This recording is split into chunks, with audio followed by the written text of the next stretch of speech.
Joe, American hero. G.I. Joe is there. It's G.I. Joe against Cobra, the enemy, fighting to save the day. Hey, welcome to Half the Battle. As promised, we're still with the original Joe team, but we're doing something different. We're ranking all of the original figures.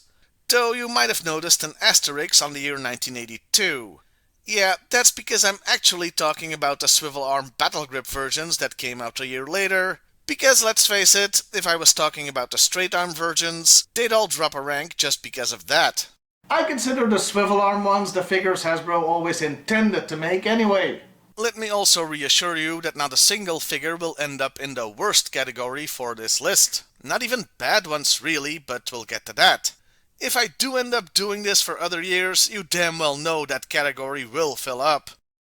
Okay, let's break this down. We'll be going in alphabetical order, so first up is Breaker. He goes into the good category. He's got a decent face sculpt, especially for the time, and his beard makes him stand out a bit.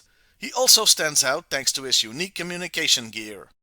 Up next is his twin, I guess you could say. Clutch. His chest makes him stand out, though he just gets a helmet. Oh, for the purposes of this list, I'm ignoring vehicles. So, Clutch is on his own. He also goes into the good section, though after Breaker. Then there's Flash, who also goes into the good tier. I promise they won't all go in there, just give me some time. His uniform really helps him stand out, and he's the Laser Trooper, which is very special if you ignore the cartoon. He goes between Breaker and Clutch. I don't know, might just like Breaker more. Next is Grand Slam. He goes into the bad or ugly zone.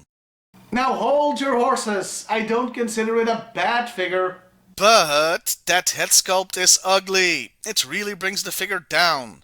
It's also low because the uniform that he shares with Flash just makes more sense on the Laser Trooper than on this guy. Still, it is the head that really does it. Which is why Grunt is also here.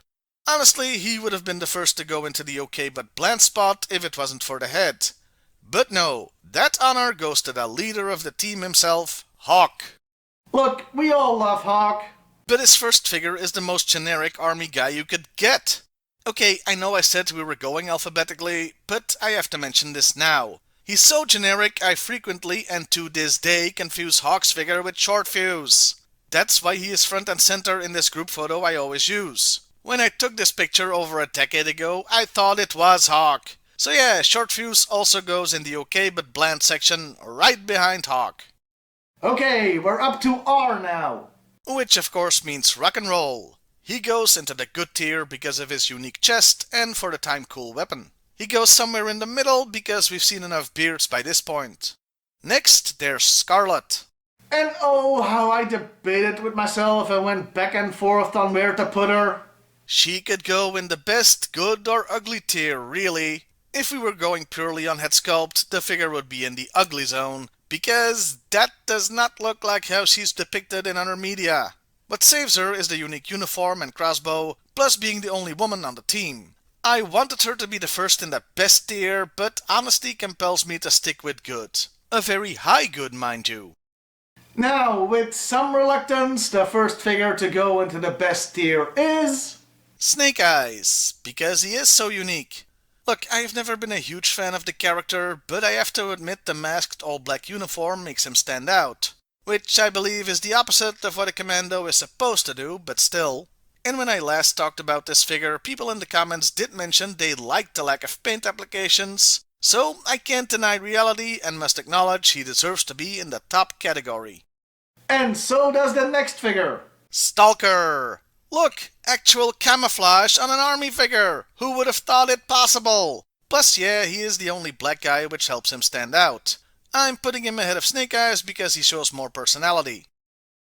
Okay, we're in the home stretch. Steeler goes in the good tier. Like I said in my review, his chest and visor really make him stand out, so he gets a high spot too.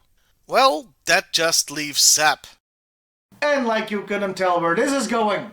Of course he's in the ugly zone. Yeah, I really don't like that head sculpt. I don't know how they ended up with this mold, as the other male heads all look fine, handsome even, but then you've got these gremlins. And that's the entire original Joe team ranked. Well, the figures anyway. If I ever do this for the characters, things will look a lot different. But wait, I hear you cry. Timur, you handsome devil, haven't you forgotten something? What about the bad guys?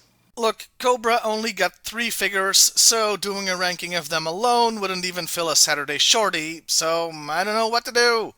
I guess I should stick him on this list too. Fine, briefly then. Cobra and Cobra Officer go in the good tier with nothing between them. They're good, what do you want me to say? Cobra Commander goes into the best tier because of course he does. He's unique, and next to Snake Eyes the most intriguing looking figure. Plus there's the special way his gun fits on his back. There, that's the full ranking. Feel free to disagree with me and call me an idiot in the comments below. That's not me being sarcastic. I want to know your own rankings and how they differ from mine. Well, I'll see you next time, everybody, and hey, why not like, share, and subscribe if that's your thing. G.I. Joe, American hero. G.I. Joe is there. It's G.I. Joe. Hey, welcome to Half the Battle. So, ranking the original G.I. Joe team was fun, and I want to do a little more of it. So today, I'm ranking all 1983 G.I. Joe figures. Though not the ones I ranked last time, even though they were re-released with Swivel Arm Battle Grip. Like last time, we'll be going alphabetically, so let's get this show on the road. Up first is Ace, and this is already a tough one because his outfit is so weird looking, and I don't have a tier for weird. Kind of an oversight on my part, really. Also, he looks weird, but not bad, and it's certainly unique. The only bad thing is that for some reason they used the hawk head again, even in 1983. Still, he deserves to be in the good tier. Albeit with a small asterisk. Next is Airborne, who I will happily put in the good tier without any asterisks. He's a good mix of traditional military and unique look, plus he has the distinction of being the first Native American on the team. C is for Cover Girl, and oh dear. With regret, she goes into the ugly tier. Look, most of the figure is fine, but she's got a balloon head. It's just bad sculpting. It doesn't help that the character is supposed to be this highly attractive supermodel men go gaga over. Yeah, that head sculpt really let her down. Now we come to Doc. And this one took a lot of thought with me going back and forth on where to put him. The uniform is quite bland, but not bad looking, so it was hard to decide if he was good or bland. In the end, the glasses elevate him, and he was the only black guy released that year if you ignore the Stalker reissue, so the good tier it is. Next is Duke. And another hard decision to make. Like Doc, the uniform is bland, plus he's got that goofy grin on his face that really doesn't fit. So he falls just short of good and goes into the okay but bland tier. And now Grand Slam makes his second appearance in the Silver Pads version. It does make him more unique, but that head means he stays in the ugly tier. And so does Grunt for the same reason. The tan uniform does not help him stand out. This brings us to Gung Ho. AKA the lost member of the Village People. I joke, but it is a unique look and that tattoo really stands out, so I'll happily put him in the good category. Next is the Joe's first cold weather trooper, Snow Job. And I feel they could have done more. Generic is the word here. The beard helps and kinda makes him have that guy from The Thing going on. But it's not enough to save him from the okay but bland list. And speaking of generic, Torpedo. He's just a guy in a diver's outfit. Later diver figures would do so much more. Same goes for snow troopers really. So I'm afraid he joins Snow Job in the okay but bland pile. okay, we're getting close to the end here. With Tripwire. He's also fairly generic, but it's still a striking outfit and the helmet adds something, so he gets to be a proud member of the good tier. That just leaves the other Lost Village People dude. Wild Bill. He's a cowboy on a steel, helicopter he rides. Unique and fun, so he's added to the good list. And those were all the new Joes from 1983, all 12 of them. And since Cobra only got 4, I guess we'll add the bad guys to the list too. Just like last time. And we start with Destro. He goes into the best tier. No notes? Okay, fine, I have to give notes, otherwise I wouldn't be doing my job. This is the most unique figure of the year, in no small part thanks to that shiny noggin, and an iconic figure overall. Next is the His Driver, and I really think I should have added a good but weird tier, as that's where he should go. As there isn't, I have no choice but to put him in the good section, though just barely. The weirdness does put me off a little. Major Blood is another for the good tier, certainly unique, especially thanks to the arm, but it also keeps it out of the best tier since the reduced articulation is a real shame. And finally, there's the Viper Pilot. And since I put the Cobra and Cobra Officer in the good tier, that means he goes in there too, as this is just a Cobra Trooper with a silver Cobra logo instead of a red one. And that was the whole list, every 1983 figure ranked. As always, feel free to strongly disagree with me in the comments below and provide your own rankings. Well, I'll see you next time, everybody, and hey, why not like, share, and subscribe if that's your thing. G.I. Joe, American hero. G.I. Joe is there. It's G.I. Joe against Cobra the enemy. Hey, welcome to Half the Battle. Okay, I'm doing this. Another year of G.I. Joe figures ranked. 1984 this time. There's 20 of them this time, and that's quite a lot to get through, so let's dig right in. As always, we'll be going alphabetically. That means that first up is Blowtorch, and we're starting with a winner as he goes straight into the best tier. This is thanks to his unique and flashy design, plus his great accessories. Next is Stan Clutch, and while the first version went into the good tier, this one sits in the okay but bland one. That's because it's a simple repaint, so we've seen it before, and the new color scheme doesn't add much. Cutter is good, plain and simple. He looks the part, and the figure has way more personality than the first naval guy, Torpedo. Speaking of naval guys, Deep Six. Deep Six is difficult for me. I was flip-flopping between like 3 different tiers here. Worst, bad, and good if you can believe that. He's certainly unique, but the almost total lack of articulation really hurts him. Now, your mileage may vary, but articulation is one of the most important things for me when it comes to action figures. And that's why I'm calling this a bad toy. The only thing that saves it from being the first ever to go into the worst column is the unique design and the real diving gimmick that's tons of fun for kids. Speaking of kids, what child doesn't love a good doggo? That's why Mutt and Junkyard go into the good tier, answering the question, who's a good boy? Yeah, the fact the figure comes with a dog is a plus, and it's a good design anyway. The muzzle for Mutt, not Junkyard, is just the icing on the cake. Now we're heading into the jungle with Recondo, and it's another one for the good tier. 1984 really hits it out of the park with unique designs, and Recondo is no exception. A great figure that embodies the concept of a jungle trooper. Ripcord is another figure where I was going back and forth or where to put him. Good or okay but bland, which to pick? The figure itself is pretty bland, but it's saved by the accessories that make him stand out as a parachute guy, so I'm putting him in the good tier. But just barely. Roadblock. Roadblock is good. I mean, it's freaking Roadblock. Do I really need to say anything else? No, I do not, especially since we've got so many freaking figures to get through. The penultimate Joe is Spirit, and another difficult one. He's got a unique look, but the figure looks like such a stereotype. He does, however, come with Freedom the Eagle, also a good boy, so that lifts him up into the good category. Last but not least is Thunder. He's got a nice and different uniform, and the helmet adds a lot. So the final Joe goes into the good tier too. And those are all the Joes from 1984 ranked. But, once again, what about the bad guys? Well, I'm happy to say there's enough of them this time to warrant their own tier list. I could do a separate episode on them, but I'm not gonna make you wait for that. No, my friends, we're doing that right now. And we're starting with the Baroness. The Baroness is best girl. That outfit! The first decent head sculpt for a female figure. What's not to love? A well-deserved placement in the best tier. Next is Cobra Commander. Look, everybody calls the figure Hooded Cobra Commander, but that's not the official name. So alphabetically, he's technically in the correct place. And he joins the Baroness in the best tier. He looks great and was my first ever mail-away figure. Plus, I like the darker blue better than the baby blue of the first version. Copperhead has a unique look and is quite muscular compared to other figures from '84. He looks badass and mean, so he goes into the good tier. And he's joined there by Firefly. He does look a little too much like a generic terrorist. That keeps him out of the best tier. But it's close. Especially since he has some great accessories.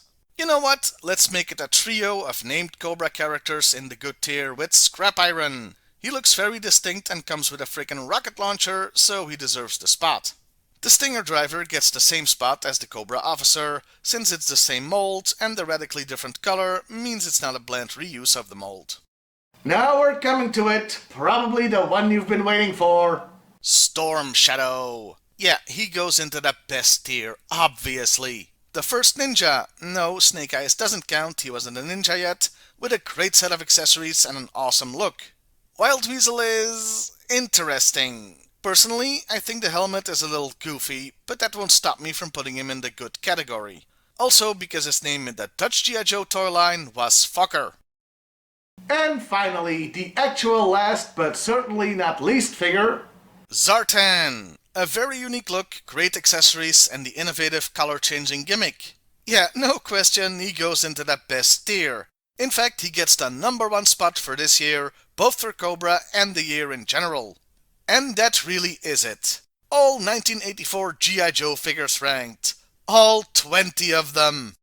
Now go berate me in the comments below and give me your own rankings. Well, I'll see you next time, everybody, and hey, why not like, share, and subscribe if that's your thing. Wow, 20 figures, that was a lot to get through.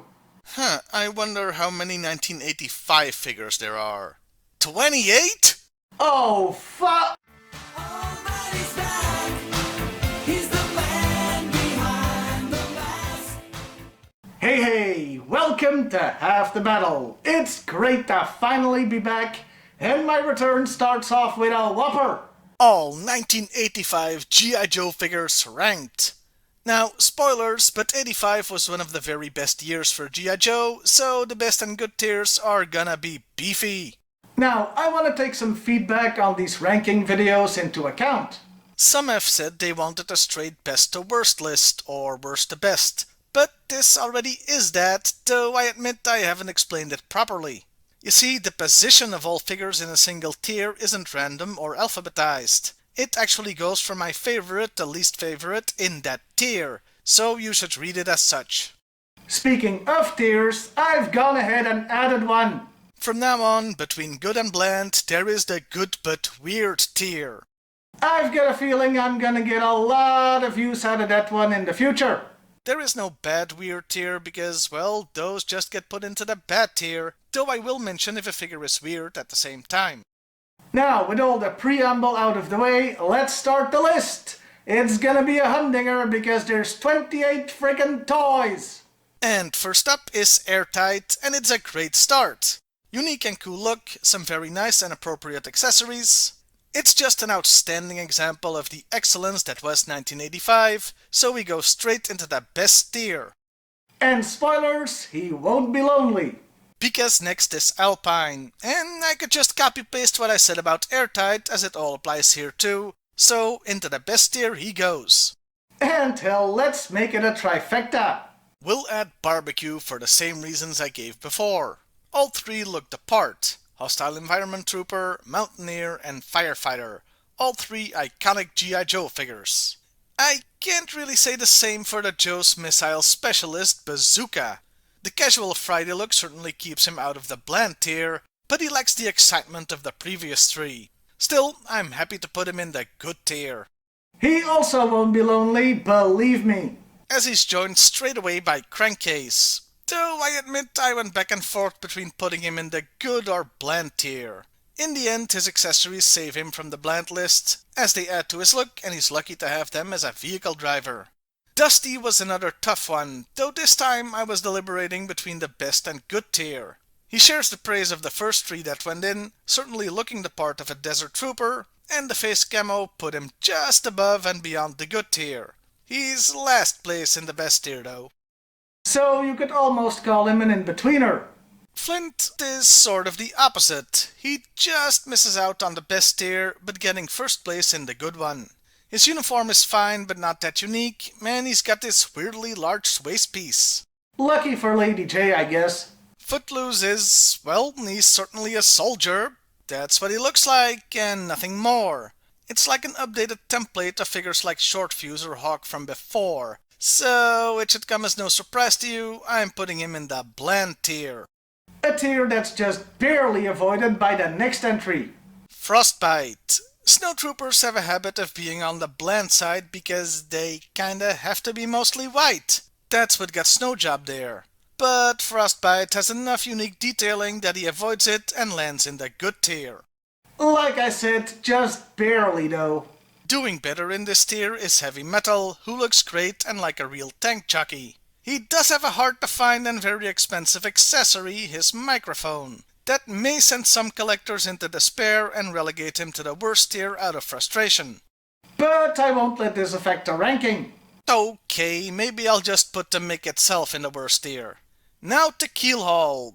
Should he even be here? Back in 85 you could only get him if you bought the USS Flag, making him the rarest figure ever until he was made available as a mail order figure years later. Still, on its own, the toy goes into the good tier thanks to the unique look. Lady J was another difficult one. It's a great figure, but the fact that the character's thing is javelins and the figure doesn't come with actual javelins, just this weird javelin gun type thing, keeps her out of the best tier by a hair. So she's right next to Flint in the good tier, something I'm sure they're both very happy about. And now we come to the man that doesn't believe in shirts. Quick Kick! Okay, he's a total Bruce Lee ripoff, but Bruce Lee is cool and it's not like ripping him off doesn't happen all the damn time. Still, this guy looking like this is part of an elite military unit. So yeah, this is why I relented and added the good but weird tier. And welcome to its inaugural member, Quick Kick. Now, this ranking is about the toys, not the personalities. If it was, then one Hector Delgado, especially as seen in the cartoon, would need a tier above best. But as it stands, the figure of Shipwreck makes it into the good tier. Hello, Sailor! The next figure requires no introduction.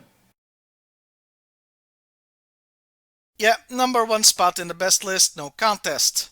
Snake Eyes version 2 has that iconic outfit, great accessories, and those include a freaking wolf, and some actual paint applications. No duh, he ends up where he is.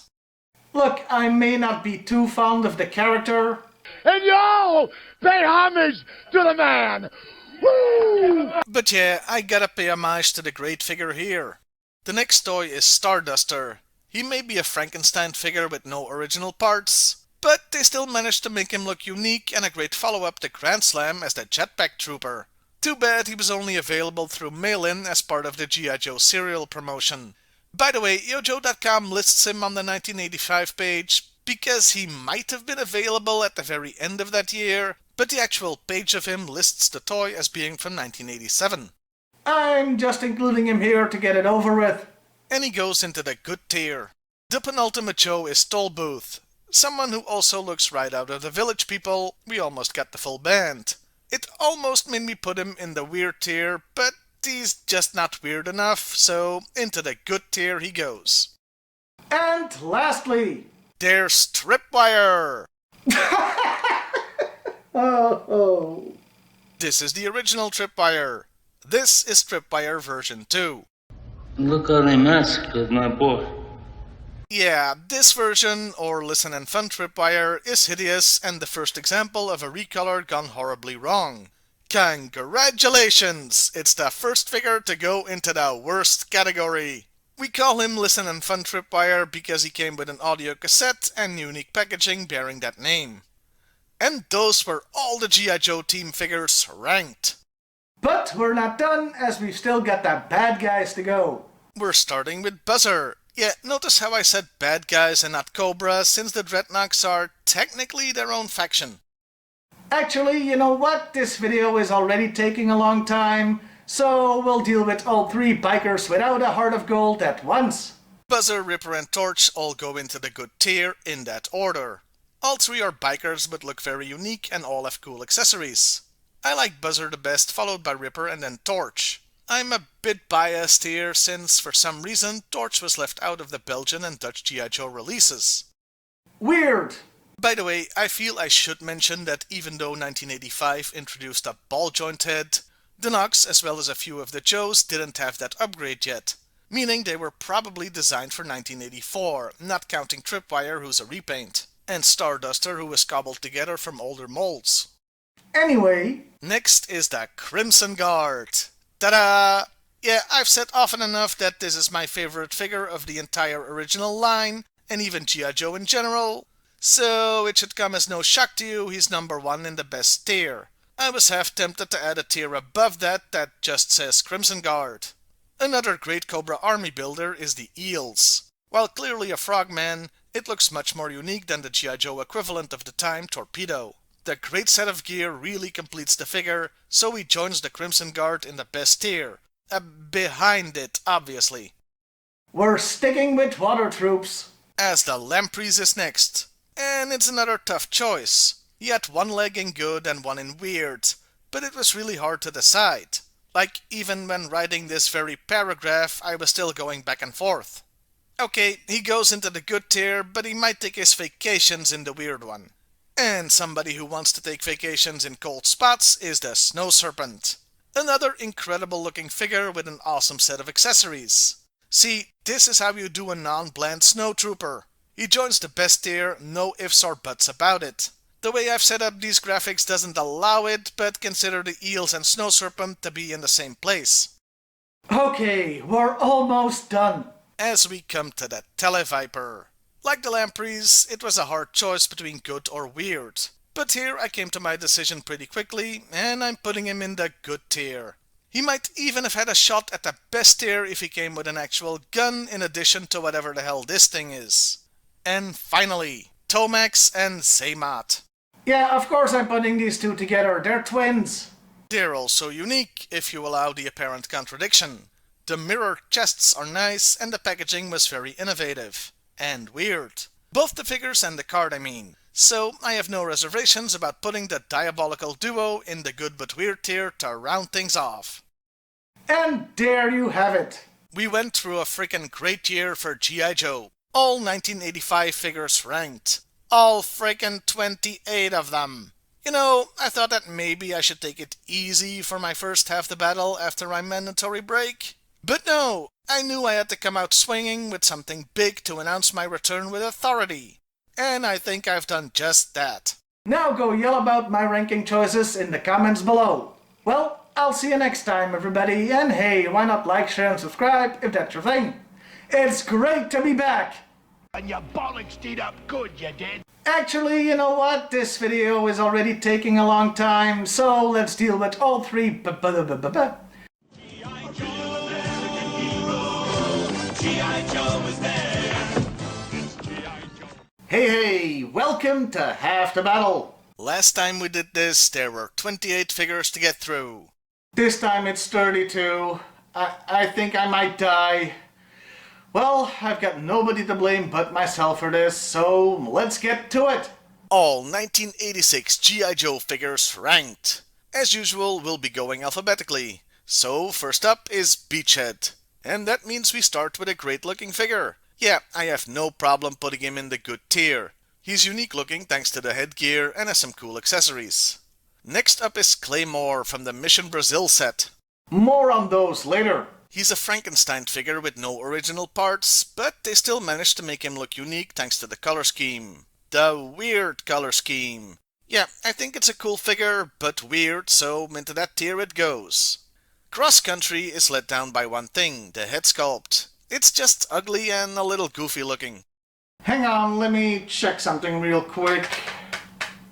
Okay, it doesn't look like it's based on a real person like some heads were, so I didn't just accidentally insult a real person. The other mark against the figure is that it doesn't come with any accessories. Yeah, starting in 1986, quite a few vehicle drivers didn't get those anymore. I smell Hasbro penny pinching in the air. For these reasons, he goes into the bad and ugly tier. Speaking of accessories, now we come to Dial Tone, who's got one of the best sets of the year. The figure itself is, well, I wouldn't call it bland, but it just doesn't do it for me. That's no reason to keep him out of the good tier though. Then there's Dial Tone again, and oh my god, I take it back. His first uniform is good. Epic compared to this thing. Okay, so this is Mission Brazil Dial Tone, a figure that was part of a Toys R Us exclusive set of repaints. Now, Hasbro has repainted figures before and will do that again, Dear God, will they do that again? but they didn't usually do that in the same year. In 1986 though, there were quite a few that got released at the same time. Anyway, this Dial Tone goes into the bad and ugly tier. Next is Hawk, or General Hawk if you prefer. It doesn't make a difference for this list alphabetically. His official name is just Hawk for what that's worth. Anyway, if the original Hawk is one of the blandest G.I. Joe figures out there, then this version is like the opposite. Hawk done right. His great look and cool accessories would put him at the top of the good tier, but because he's such an awesome improvement over the first figure, he gets bumped up to the best tier. Don't try to fight me on this. Next, Iceberg manages to avoid the bland trap that can befall Arctic figures, because his uniform isn't just white. It's got enough going on to justify his place in the good tier. Now for some leathernecks. Yeah, 2 of them. Because he also got a twin in the Brazil set. And unlike the crime against good taste that was Dial Tone, this second version looks great. It helps that he could double as a desert trooper. Both of these are cool and go into the good tier, with the tan one even being ahead of the original. Lifeline is difficult. It's one of those where I was going back and forth on where to put it, my choices being between weird or just good. In the end, I'm going with good, but he's got one foot in weird. Your mileage may vary, of course. An easier one was Lift Ticket. He's in the good tier without any issue, except for his damn microphone that's impossible to find, even though I've seen dozens and dozens of this guy at flea markets over the years. That thing goes straight into the worst tier. Well, welcome to my nightmare. Because here's Lowlight. That's a reference to the cartoon. I actually really like this figure. His look fits the bill for him being a sniper. Like, you can instantly tell what his job is, just like with previous figures like Barbecue. So he goes into the best tier. Also because I really like the idea of a G.I. Joe sniper. Speaking of looks, Mainframe sure has a unique one. You would think I'd have the same difficulty I had with Lifeline between good and weird, but the grey uniform is just more normal looking to me. That and a unique set of accessories easily puts him in the good tier. The same cannot be said for his evil twin from Brazil, who shares Dial Tone's fate and goes into the ugly tier because he makes me wish I was colorblind. Next is Roadblock and my favorite version of him. And yeah, I think I'll do it. I'll use the word iconic here. Should have done the same with Hawk, really. So, into the best tier he goes. Hell, I'd have put him in there even without the awesome machine gun. now we interrupt this G.I. Joe video to bring you a Power Ranger. Well, that is what sci-fi looks like. Okay, technically he looks like the green Bioman that predates Power Rangers, but still. Yeah, of course he goes into the weird tier. But I do have to emphasize it's called the good but weird tier, as I do very much like this figure, to the point I'm bumping him up to first place in that tier. Then hut! It's time for Sergeant Slaughter, both of them! Yeah, even though he wasn't in the Mission Brazil set, he also got 2 figures in the same year. The mail-away one and the vehicle driver one. The mail-away one goes into the good but weird tier, but not for the same reasons others have. His uniform is just a copy of the actual guy's wrestling outfit. And just think about how weird that is. Our wrestler shows up and joins G.I. Joe. That's why that figure goes there. The Triple T version goes into the good tier. The baton that came with both of them goes into the worst tier because good luck finding one if you don't have a sealed box Triple T. Slipstream is interesting. He partly looks like a modern pilot. I nearly said pirate there instead of pilot. I shouldn't do this so early in the morning. But somehow he also looks like he's straight out of the 40s. For a second I thought about putting him in the weird tier, but no, he's not weird enough, so he goes into the good one. And finally, the last show is Wetsuit. And while the first G.I. Joe diver, Torpedo, was bland, this figure is anything but. Same goes for his Brazil version. Yes, the very last show is also the final figure from that set. Both look good and have good accessories, so the good figures go into the good tier. Have I said the word good enough yet? And those were all 1986 Joes ranked. But there are, of course, still the bad guys to get through. This just never ends, does it? Right, nothing to do but soldier on. Let's do it! First up is AVAC, the subject of my very first review, in fact, way back in 2012. Where has the time gone? Oh, don't watch those old episodes, they're crap! Anyway, AVAC is pretty much a slam dunk for the weird category, right? Just in general, but the helmet really seals it. Battle Android Trooper. Best tier, that is all. Oh, like you didn't know this was coming. I sing the praises of the Battle Android Trooper every chance I get, and the figure is second only to the Crimson Guard in my book. If I ever wrote a G.I.Joe book, that is. So yeah, best tier. Next! Mindbender. Dr. Mindbender is one of the reasons I caved and made the weird tier, because I knew he was coming up pretty soon. Just look at all that. Really let it sink in. Yeah, this challenge the cosplayers everywhere belongs in the weird section. Hell, he's the mayor of that tier. There are easier ways to portray a mad scientist, you know. Next is Monkey Wrench, and the last Dreadnought that looks like he could just be a regular biker. Ignoring the hand grenades, that is. He fits in well with the previous three, so he goes into the good tier. The Motor Viper joins my conundrum crew of where to put him, good or weird. Yeah, I've had to ponder this a lot for 1986. He just misses the weird tier, but it's another figure that has one foot in it. Still, into the good section he goes.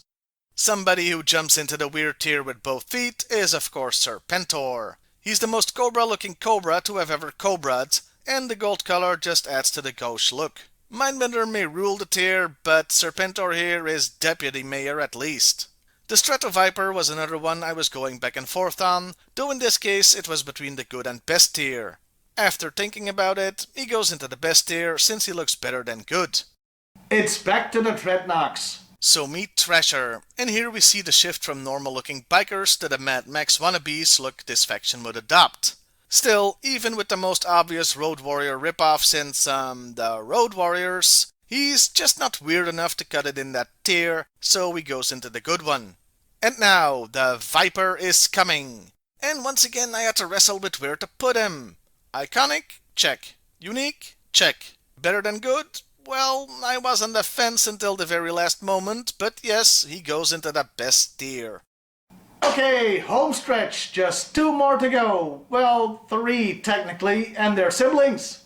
First is Xandar, who's also got the Mad Max thing going on, but definitely looks weirder than Thrasher, so into the weird tier he goes. And he's joined there by Zarana, both of them. Yeah, Zarana was released with 2 different head sculpts, the regular one and the more rare variation with earrings. I just thought I'd mention it even though they both ended up in the same spot. And that really was it. Every frickin' single 1986 G.I. Joe figure ranked. 32 of them. Well, 33 if you count Zarana twice. I need a drink. Oh well, at least the worst is behind me. How many figures were from 1987? 41. 41. I hate everybody and everything. Feel free to go yell at me in the comments about my tier placements. I'm gonna get that drink. Well, I'll see you next time, everybody. And hey, why not like, share, and subscribe if that's your thing? This isn't even a laptop. If you want to know some movie magic, this is just a portable DVD player that I keep in my bedroom. G.I. Joe, American hero. G.I. Joe is there. It's G.I. Joe. Hey, welcome to Half the Battle. With the summer of vehicles behind us, it's time to get back to the figures. Starting with our ranking. The ranking of all G.I. Joe figures from 1987. All 40 of them. Why did I start this? This is gonna kill me. And it's not just because of the numbers. The golden age of G.I. Joe ended after 86, and we're in a weird territory now. As always, we'll be going alphabetically with the Joes and Cobras on their own list. Well, I hope you packed a lunch, because we're gonna be here for a while. First up is Avalanche and our introduction to Battle Force 2000. Battle Force 2000. Battle Force 2000. I was tempted to put them in all at once, but no, they deserve their own spots. Anyway, Avalanche is an Arctic trooper, but avoids being bland by looking so futuristic, which was the whole Battle Force 2000 theme. That earns him a spot in the good tier. Next is the only Canadian on the Joe team. Backstop. He looks like he should be part of Battle Force 2000 really, but he doesn't look good. I don't know, there's something about the figure that makes it look cheap. Yeah, I'm gonna have to put him in the bad tier. Back to Battle Force 2000. With Blaster. And this figure looks much better. Futuristic, a good color scheme. I don't really have any complaints, so he goes into the good tier. And we're sticking with Battle Force 2000. Because next is Blocker.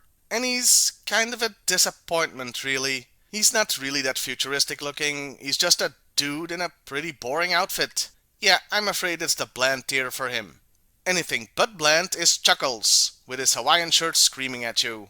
And unlike Bazooka, he's got a reason for the casual Friday look as he's an undercover agent. It's an interesting concept that helps him get into the good tier. Crazy Legs is the first really difficult one. I'm calling the outfit weird, but I also don't like it very much. The colors are just bad. I'd almost call him bland, but that doesn't really fit either. In the end, I just put him into the bad tier and called it a day. Dodger, also from Battle Force 2000, is a figure that you can instantly tell where the inspiration came from, namely the Colonial Marines from Aliens. And that's not a bad thing. Because it's a great look and enough to put him into the good tier. Falcon looks like a real soldier. Now, normally this would put him in danger of being relegated to the bland tier, but I think he looks really cool and has some kick-ass accessories. Hell, I like the figure so much, he shoots right past the good tier and into the best one. Next, Fast Draw. Oh boy. Yeah, weird tier, just look at him. Cool accessories though, but they have a tendency to fall apart, and really, no gun? He goes on the battlefield with 2 missiles, so he's useless once he's fired them. Weird. And speaking of weird, The Fridge. Not the figure itself really, I'd almost call it bland, but the idea of a famous football star joining the Joes is just weird. Similar to my feelings on Sergeant Slaughter, so he joins him in that tier. I don't know what they were thinking with this second gung-ho figure. Going from a rough and mean looking SOB to a guy in a dress uniform was certainly a choice. a bland choice in fact. So he goes into that tier. You can't talk about hardtop without talking about rarity. Not just a figure, which was only ever available with the Defiant set, but also one of his 2 accessories, a removable microphone. That thing can go to hell and rot in the worst tier. The figure itself though is unique and interesting, so it can go into the good one. Jinx is great. A female ninja with a kick-ass look certainly is unique. My only regret is that they didn't also put out a maskless version. But that's not something that really happened in the original line. Anyway, Jinx goes right into the number 1 spot in the best tier. Back to Battle Force 2000 with Knockdown, and I'm sorry, but this futuristic outfit is just ugly. Easily the worst of Battle Force 2000, but not bad enough for that tier. He sits on the ugly side of the bad tier. Next is Law, who looks great and has a doggo with him, so I had a really hard time deciding between the good and best tier. But I feel the head sculpt could have been better, so he goes into the good tier. The top of it though. And finally, we're done with Battle Force 2000. Well, once we've placed Maverick anyway. Since this list is just about the figures, I won't take into account that he's a pilot that didn't come packaged with a plane, but I sure as hell will still complain about it. The figure itself is cool and futuristic with a nice helmet, so he goes into the good tier. Mercer takes us to another sub-team, the Renegades. I don't take characters into account for these lists, just the toys, but I will mention being an ex-Cobra Viper is cool. And he's got a cool and unique look, so he goes into the good tier. And now, the man from the steakhouse. Outback. He's got a different but realistic look compared to most other figures of the year. The figure is pretty awesome, and once again I was going back and forth between the good and best tier. Now, this is me being petty, but I don't really like the gun he came with, so that sticks him into the good tier. Back to the Defiant and its pilot Payload. Another rare figure and a great looking astronaut on some sort of Star Trek. I like how you can instantly tell it looks like an astronaut from the 80s, but futured up a bit for G.I. Joe. An easy good tier placement. Psych Out! What is this outfit? I don't even... It hurts to look at with all the stuff going on. I still wouldn't call it bad, but he's definitely the king of the weird tier. Another renegade was Red Dog, who looks like a thug, in a good way I mean. The whole point of the Renegades was that they were different from the regular Joes. And I can dig that, so he goes into the good tier. Rumbler is Hasbro being extremely lazy by taking a few older body parts and making a new figure. That's not always a bad thing, but Rumbler just looks really bland, so that's the tier for him. Sneak Peek was another one where I was of two minds about the figure, weird or good. I dig the look, and sure, he's a little weird looking, but not enough for that tier, so he goes into the good one. Next is Steamroller, who is only available with the Mobile Command Center, and it's pretty awesome that Joe's got two huge vehicle playsets in 1 year. He looks rough and tough, not somebody to mess with. He also looks like a grease monkey more than Clutch ever did. Yeah, easy pick for the good tier. Now we come to kind of a weird concept. The next Joe is you and or me. Yes, the Steel Brigade was a mail-in figure that you could fill out a card for, making you part of the Joe team thanks to the mask. Well, unless you were a girl, I guess then you were SOL. The helmet is goofy looking, and together with the concept is enough to put him into the weird tier. By the way, I know there were a ton of variations of this figure over the years, but they're all similar enough that I won't rank them individually. With one glaring exception we'll get to in a future list. The last Renegade and second to last Joe is Taurus, and dear lord, I said the Renegades were meant to look different, but this is going overboard just a tiny bit. Yeah, weird tier. I was even tempted to bump Psych out from the top spot, but he can stay with Taurus being very close behind. And finally, Tunnel Rat, a good looking figure with nice accessories. I had pretty much made my mind up that he was going into the good tier, but then I remembered one aspect of him that elevates the toy. The face sculpt was based on Larry Hama, the writer of the G.I.Joe comic and file cards, so that launches him into the best tier. And those were all the 1987 G.I. Joes ranked. But of course I'm not done. There's still all of Cobra to get through. And this is gonna hurt because you probably know what craptastic figures are coming up. well, once more onto the breach, dear friends, once more. Well, we start off with Cobra Commander. Is that you? Well, that certainly is a new look for him, isn't it? And this new look was baffling to me as a kid. Probably more so because this was the first Commander we could buy at retail here in Belgium. The only previous one we could get was the hooded mail-in version. I wouldn't call it a bad figure, but definitely weird as hell.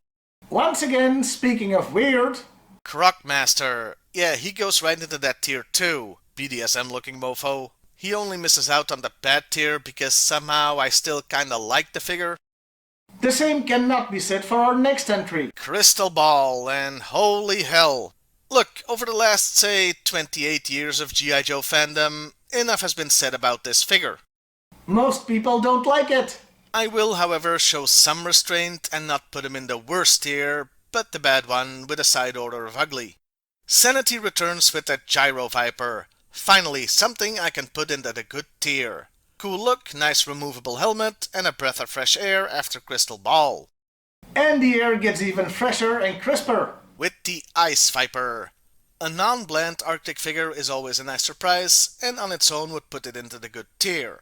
What raises it to the best tier, however, is the helmet, as it can be put on looking like the goggles are either up or down. That innovation gives him that push needed to enter the best tier. Nemesis Enforcer. Nemesis frickin' Enforcer.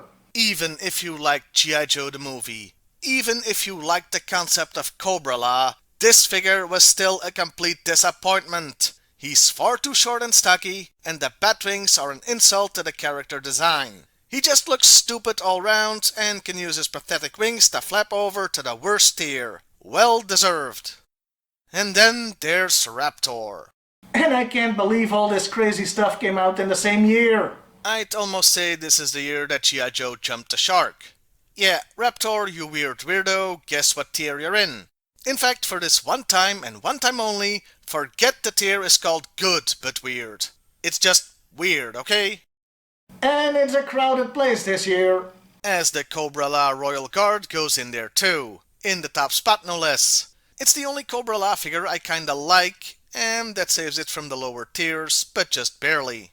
Sea Slug is one I was struggling with. I always liked the figure, but you can't deny he's weird looking. But after thinking about it a lot, he's just not weird enough for that tier, so he gets a place in good. The Techno Viper is cool and futuristic. Like the single figure that's the Cobra version of Battle Force 2000. Well, okay, maybe Cobra Commander 2. I think it's a great toy, and what puts it over the top is the set of accessories which are all linked together but are very versatile. He goes into the best tier.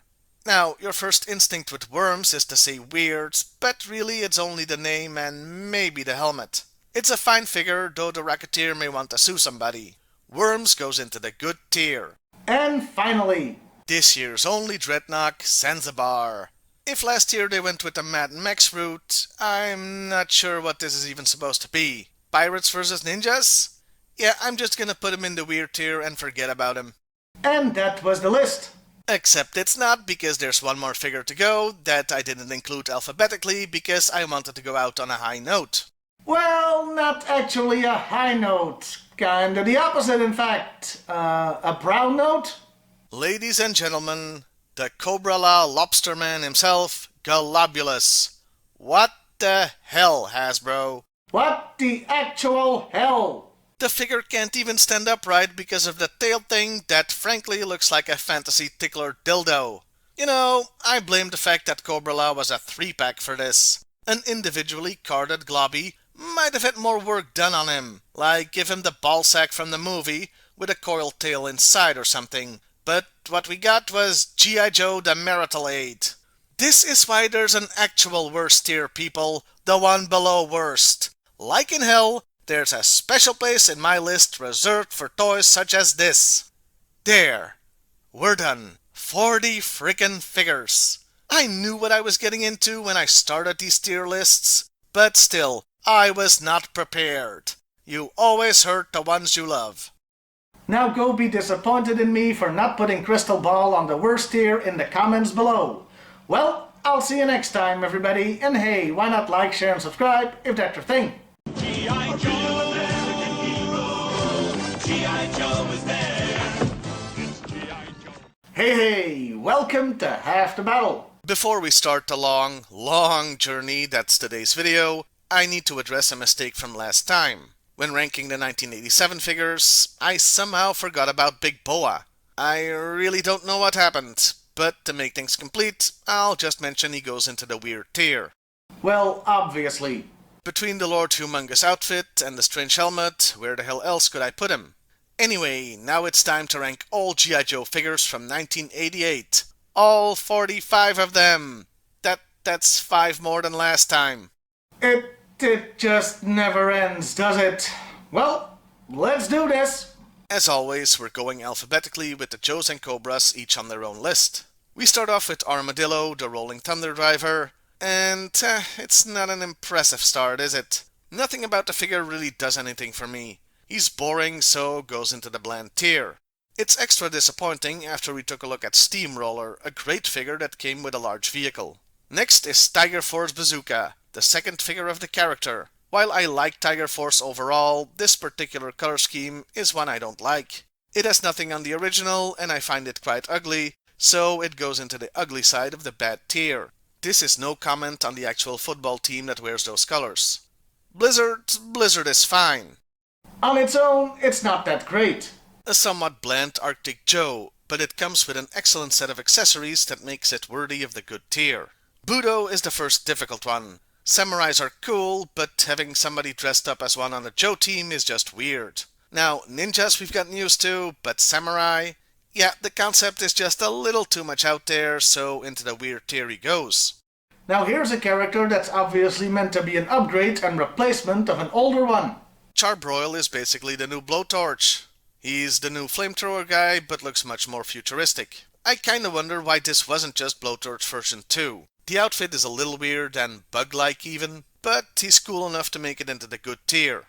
A color scheme can change everything, sometimes for the worse, sometimes for the better. And Night Force was certainly for the better. You may recall that I was not kind to the original Crazy Legs figure. Version 2, the Night Force one, however, is a huge improvement and shoots it right into the good tier. A color scheme can change everything, sometimes for the worst, sometimes for the better. No, I didn't just stutter. And Tiger Force Duke is certainly worse than the original. I think the main problem is the original is so iconic. A repaint was always gonna have an uphill battle to win people over, and Tiger Force Duke did not win that battle. It's both bad and ugly, so into that tier it goes. Hey, I did mention I like Tiger Force, and let me prove that. By putting Dusty version 2 in the good tier. Here it's a nice change and a cool look. Though yeah, I do still prefer the original. We're back to Night Force. With Falcon. And I like it, so don't worry, it gets into the good tier. But I did struggle a bit to justify that, just because the first version is so damn good. And this one doesn't compare to it. Still, on its own, it remains a good figure. And now it's back to Tiger Force. With Flint. And it's kinda similar to Falcon. Really, I like it, the Tiger Force colors look good and work for the figure, but I do still prefer the original. That won't stop me from adding it to the good tier though. Staying with Tiger Force, we get Frostbite, and this one just baffles me. Why? Why would you take an Arctic guy and put him in jungle camo colors? Was it because they wanted to re-release the Snowcat as a different type of vehicle? Well, then they could have just given it a different driver. Having Frostbite be a part of Tiger Force is just weird, so into that tier it goes.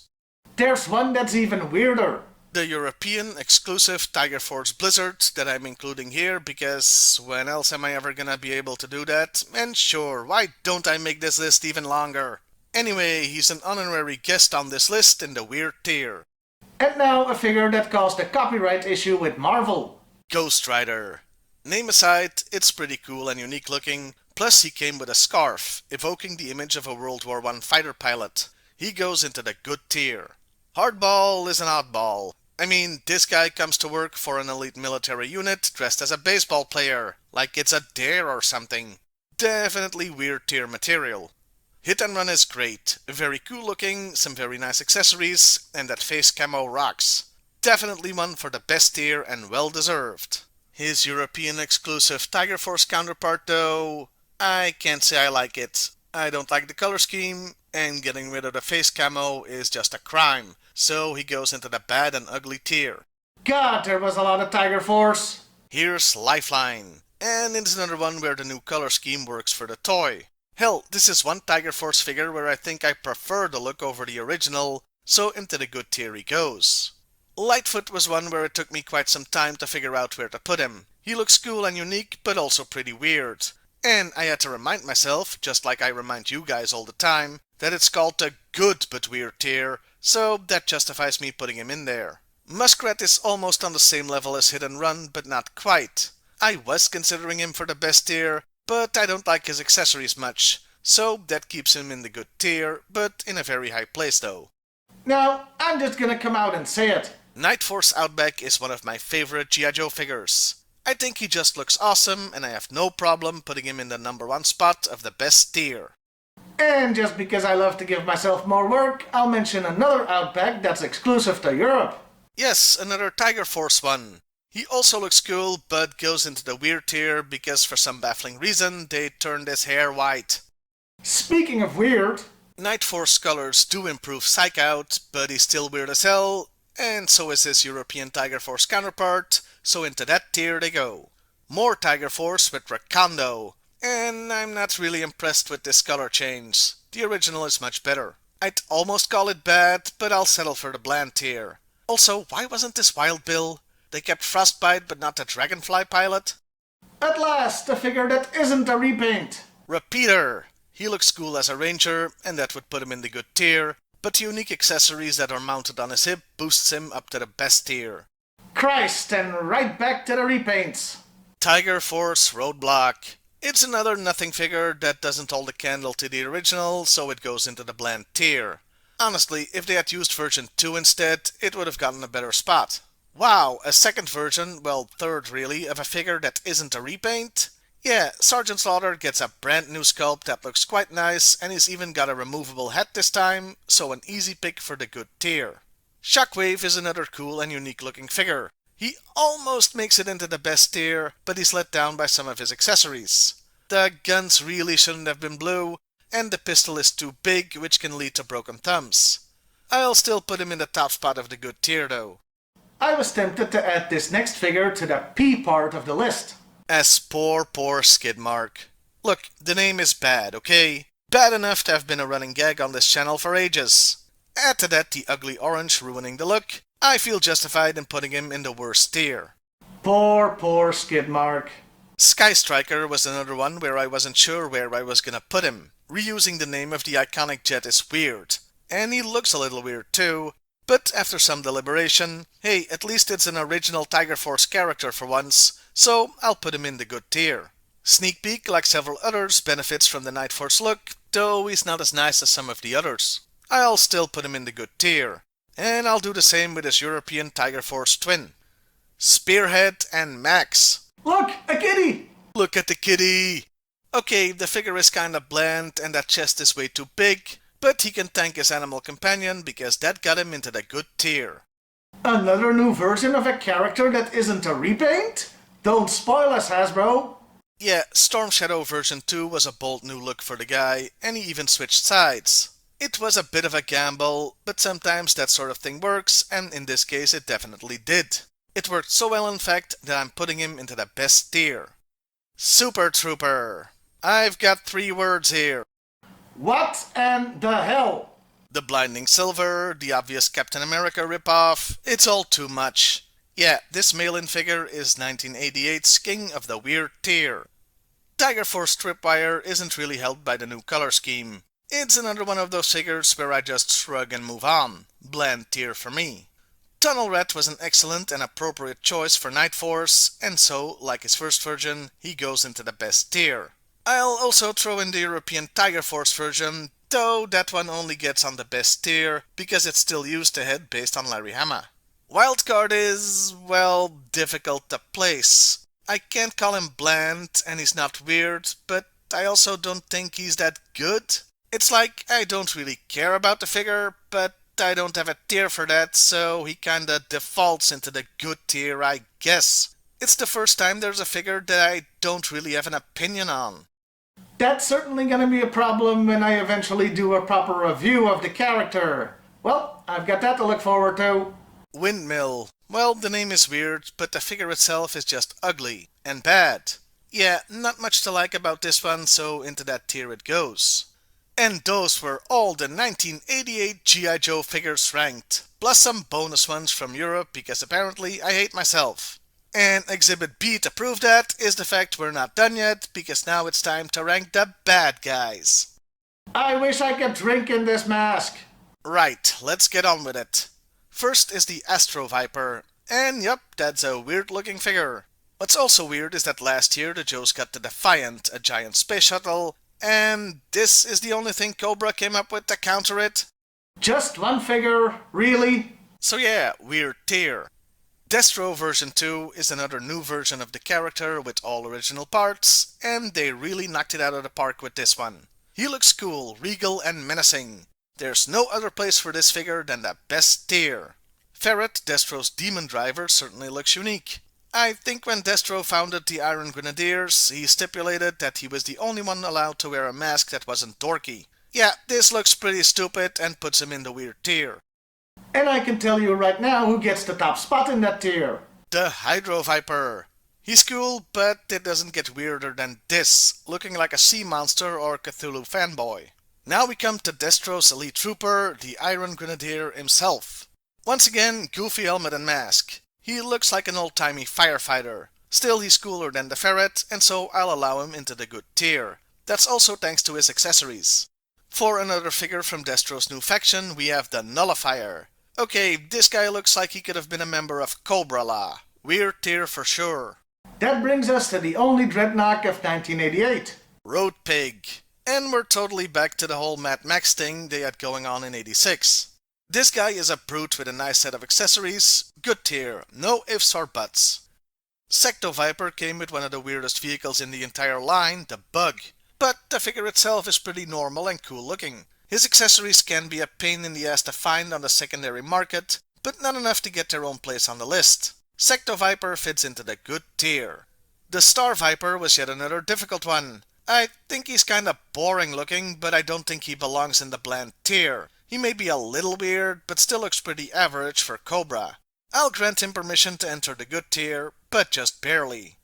Now, the Toxo Viper is ugly. But he's meant to be ugly, right? He's supposed to be a hostile environment polluter, and the job within Cobra is supposed to be punishment. That's no excuse though. He's ugly tier material. The helmet that makes him look like he's sad doesn't help. And finally, at long last, we're at the end. The very last figure is Voltar, Destro's general. This guy looks like a steampunk pirate, and he comes with a vulture. It's so ridiculous it bends back to being awesome. So he gets a high spot on the good but weird tier. And that was it. All 45 1988 figures ranked, plus some bonus ones from Europe. We made it! And it looks like things are leveling off as 1989 has about the same amount of figures. I think it's fair to say 88 was less weird than 87, though it's still some outrageous stuff. It was a better year for sure. Now go agree with me about Skidmark in the comments below. Well, I'll see you next time, everybody, and hey, why not like, share, and subscribe if that's your thing. Got to get tough. Yo, Joe. Got to get tough. Yo, Joe. Hey, welcome to Half the Metal. It's been a while, but we're back to ranking every G.I. Joe figure from a single year of the original toy line, and we've got a whopping 44 to get through for 1989, plus 2 extras. So let's dive right in. As always, we'll be going alphabetically with the Joes and Cobra on their own list. First, there's Backblast, a fine figure to start with indeed. He's got a great and unique look, and I considered him for the best tier. But 2 things keep him out. The yellow ammo belt is ugly and too big for him. Also, while his missile launcher is cool, he doesn't come with an actual gun, so why have the ammo belt at all? All that means is he goes into the good tier instead of the best. Next is our first look at Slaughter's Marauders with Barbecue. And look, I'm not a big fan of the color scheme on these figures, but it's especially bad on Barbecue. I mean, the first figure screams firefighter. This one just screams ugly, so he goes into the bad and ugly tier.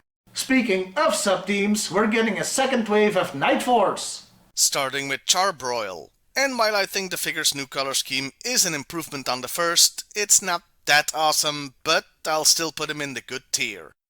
Countdown is a new astronaut character, and they went futuristic with it, but I just find it kinda bland. It's saved from that tier though, thanks to the accessories, the backpack in particular. It's neat and has good play value, enough to lift the figure up into the good tier. And speaking of futuristic, There's DJ, the last Battle Force 2000 figure in the original line. And I mean, what even is this? The other BF 2000 figures looked futuristic, but still realistic. This one though, yeah, they went a bit overboard. It should come as no surprise he goes into the weird tier. Deep Six version 2. ugh. I mean, I'm happy the poor guy has some actual articulation now, but that color scheme was a choice. A bad choice, the helmet especially. Yeah, ugly part of the bad and ugly tier. Now let's fly the friendly skies with Dogfight. Yeah, he's alright. Okay, I'll give you a little more. I like the World War I pilot aesthetic that also makes him look unique, so into the good tier he goes. And now, Downtown,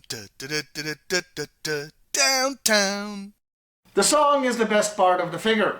Although he looks like he's got a lot going on with that loud outfit, for some reason he just looks like some dude to me. So weirdly enough, I'm putting him in the bland tier. Now let's cut loose, a foot loose. Okay, I promise, I'll stop singing. This figure is one of the few where the Slaughter's Marauders colors work for it. It certainly makes him look less bland, and yeah, I kinda like it, so he gets a spot in the good tier. Hot Seat has got this Borg thing going on with his helmet, and I hope you can still hear me over how loud those pants are. Definitely weird tier material. Here's a figure that benefits the most from getting the Night Force treatment. Lightfoot. This is just an awesome color change, and I love it, so he's the first to go into the best tier. Hey look, another Borg, long range. He's also futuristic looking to the point I wonder if he was meant for Battle Force 2000. I was tempted to put him into the weird tier, but I think he's so cool looking he deserves a spot in the good one. I've often wondered why Lowlight got a Slaughter's Marauders figure and not a Night Force one, but the original already looked like he'd fit in with Night Force as is, so the updated look would be pointless. He carries off the Marauders look pretty well, so I'll put him in the good tier. I don't think Muskrat really benefits from the Night Force treatment, but it's still a really cool look for him, so he goes into the good tier too. Back to Slaughter's Marauders. With Mutt, and I'll put him into the good tier, but only because he came with a doggo again. He'd better appreciate what Junkyard does for him. And now we come to a bonus figure. European exclusive Mutt, who looks like a combination of Night Force and Slaughter's Marauders. I like the look, so I'll put him into the good tier, but I have to ask, why? Why make this figure at all? You could have just given us the original figure, since we never got that here in Belgium. Payload version 2 is pretty much the same as the first one, only with some yellow thrown in, so he remains in the good tier. Okay, this next figure, why is it even here? I thought I'd just leave Rampage off the list since it's heavy metal in slightly different colors, but I suppose I have to count him anyway. Fine, he gets the same spot as heavy metal did, he's in the good tier. Recoil is another one that I would have put in the best tier, but for some of his accessories.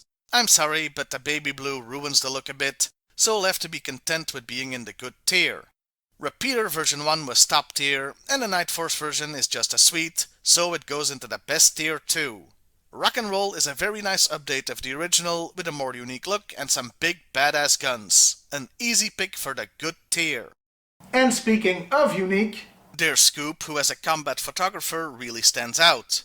While yellow is maybe not the best color to blend in while trying to film a battle zone, that won't keep him out of the good tier. It's ironic that Sergeant Slaughter really doesn't look good in the colors of the team named after him. Hell, I had the OSW guys do a what bar on him that one time. Yeah, ugly part of the bad and ugly tier. If not for Outback, Shockwave would be my favorite Night Force figure. A real improvement of an already good figure, so I'll place him at the very top of the best tier. for the next one we're sticking with Night Force. There's Spearhead, who has also been improved by joining this team, so I'm happy to put him in the good tier without even needing the kitty. Slaughter's Marauder Spirit literally does nothing for me. The colors don't look bad on him, but not good either. So with a profound meh, he goes into the bland tier. And now we come to the second bonus figure, the European exclusive Spirit. He does kinda resemble what a Night Force version would have been like, so I'll allow it into the good tier. Stalker version 2, the Arctic edition, would have been in danger of entering the bland tier, but his accessories, which include a freaking kayak, elevate him into the good one. And we're staying with cold weather guys for our last entry. Wind Chill. I feel this one has enough going on to avoid being bland, so I'll put him into the good tier too. And those were all the Joes.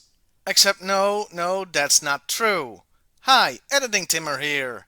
Yeah, if you know the alphabet and G.I. Joe, you might have noticed that I actually forgot to include a figure. Snake Eyes version 3. So this is a last minute correction.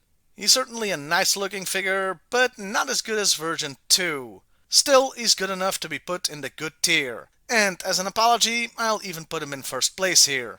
And that really means we went through all the Joes. But don't try to get off this train yet, as we've still got the Cobra stations to stop at. We're starting with the Aero Viper. This Zorro looking mofo sure is unique looking and pretty cool. Cool enough to go into the good tier. The Alley Viper. Oh man, those colors.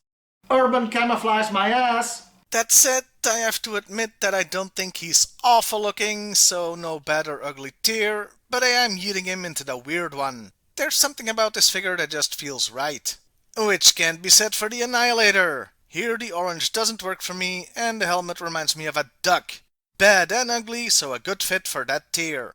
And now, here is Python Patrol. Copperhead was a difficult one. I like the colors and the whole motif overall, but there's one thing that ruins the figure for me. That damn yellow crotch. He looks like he's got his underwear over his trousers. It's so bad it condemns him to the ugly tier. Do I really need to say anything about this next one? I've talked about the Python Crimson Guard so much on so many occasions, my feelings should be clear by now. Yeah, Banana Man goes into the actual worst tier. Way to ruin the best figure ever, Hasbro. Darklon is not a very good figure, but he's unique enough to be saved from the bad tier. He's also unique enough to earn a place in the weird one. And the Frag Viper can join him there. Between the strange insect-like helmet and the uniform that looks like it's made of tanned human flesh, he belongs in the weird tier. Gnogahide, who is a pain in the ass to pronounce, was a hair away from going into the weird tier too, But this Craven the Hunter wannabe is cool enough to be allowed into the good tier. He's also the only Dreadnought this year.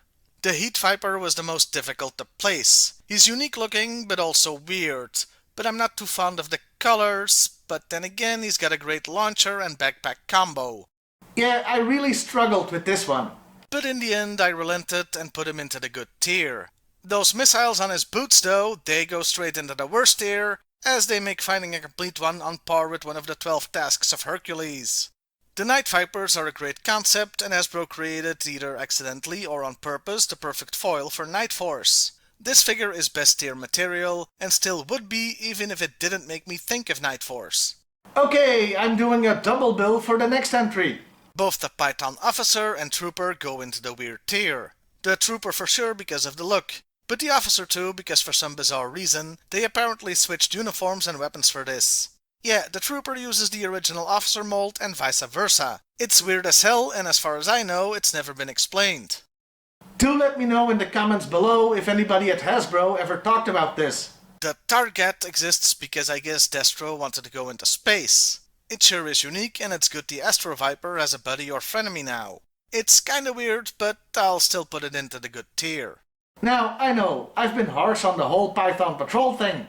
But I have to admit the Python Televiper looks really nice. Here the colors and motif work really well. Hell, I'll make this another double bill because I could say the exact same thing about the Python Viper, so they both go into the good tier. Also, this episode is long enough as it is, and I promised myself I couldn't play video games until I finished it.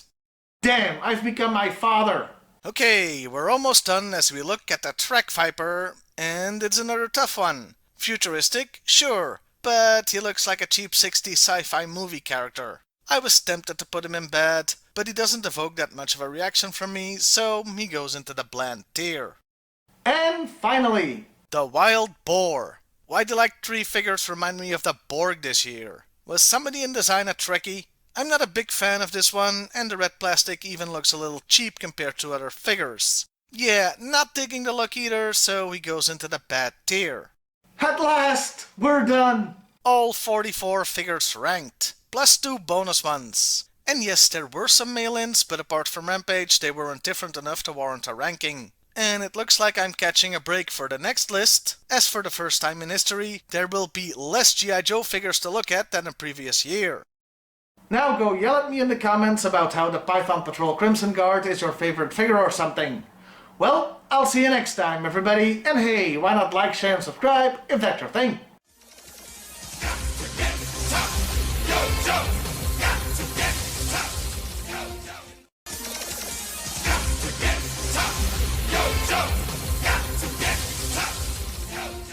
Hey, welcome to Half the Battle, and Happy New Year, everybody!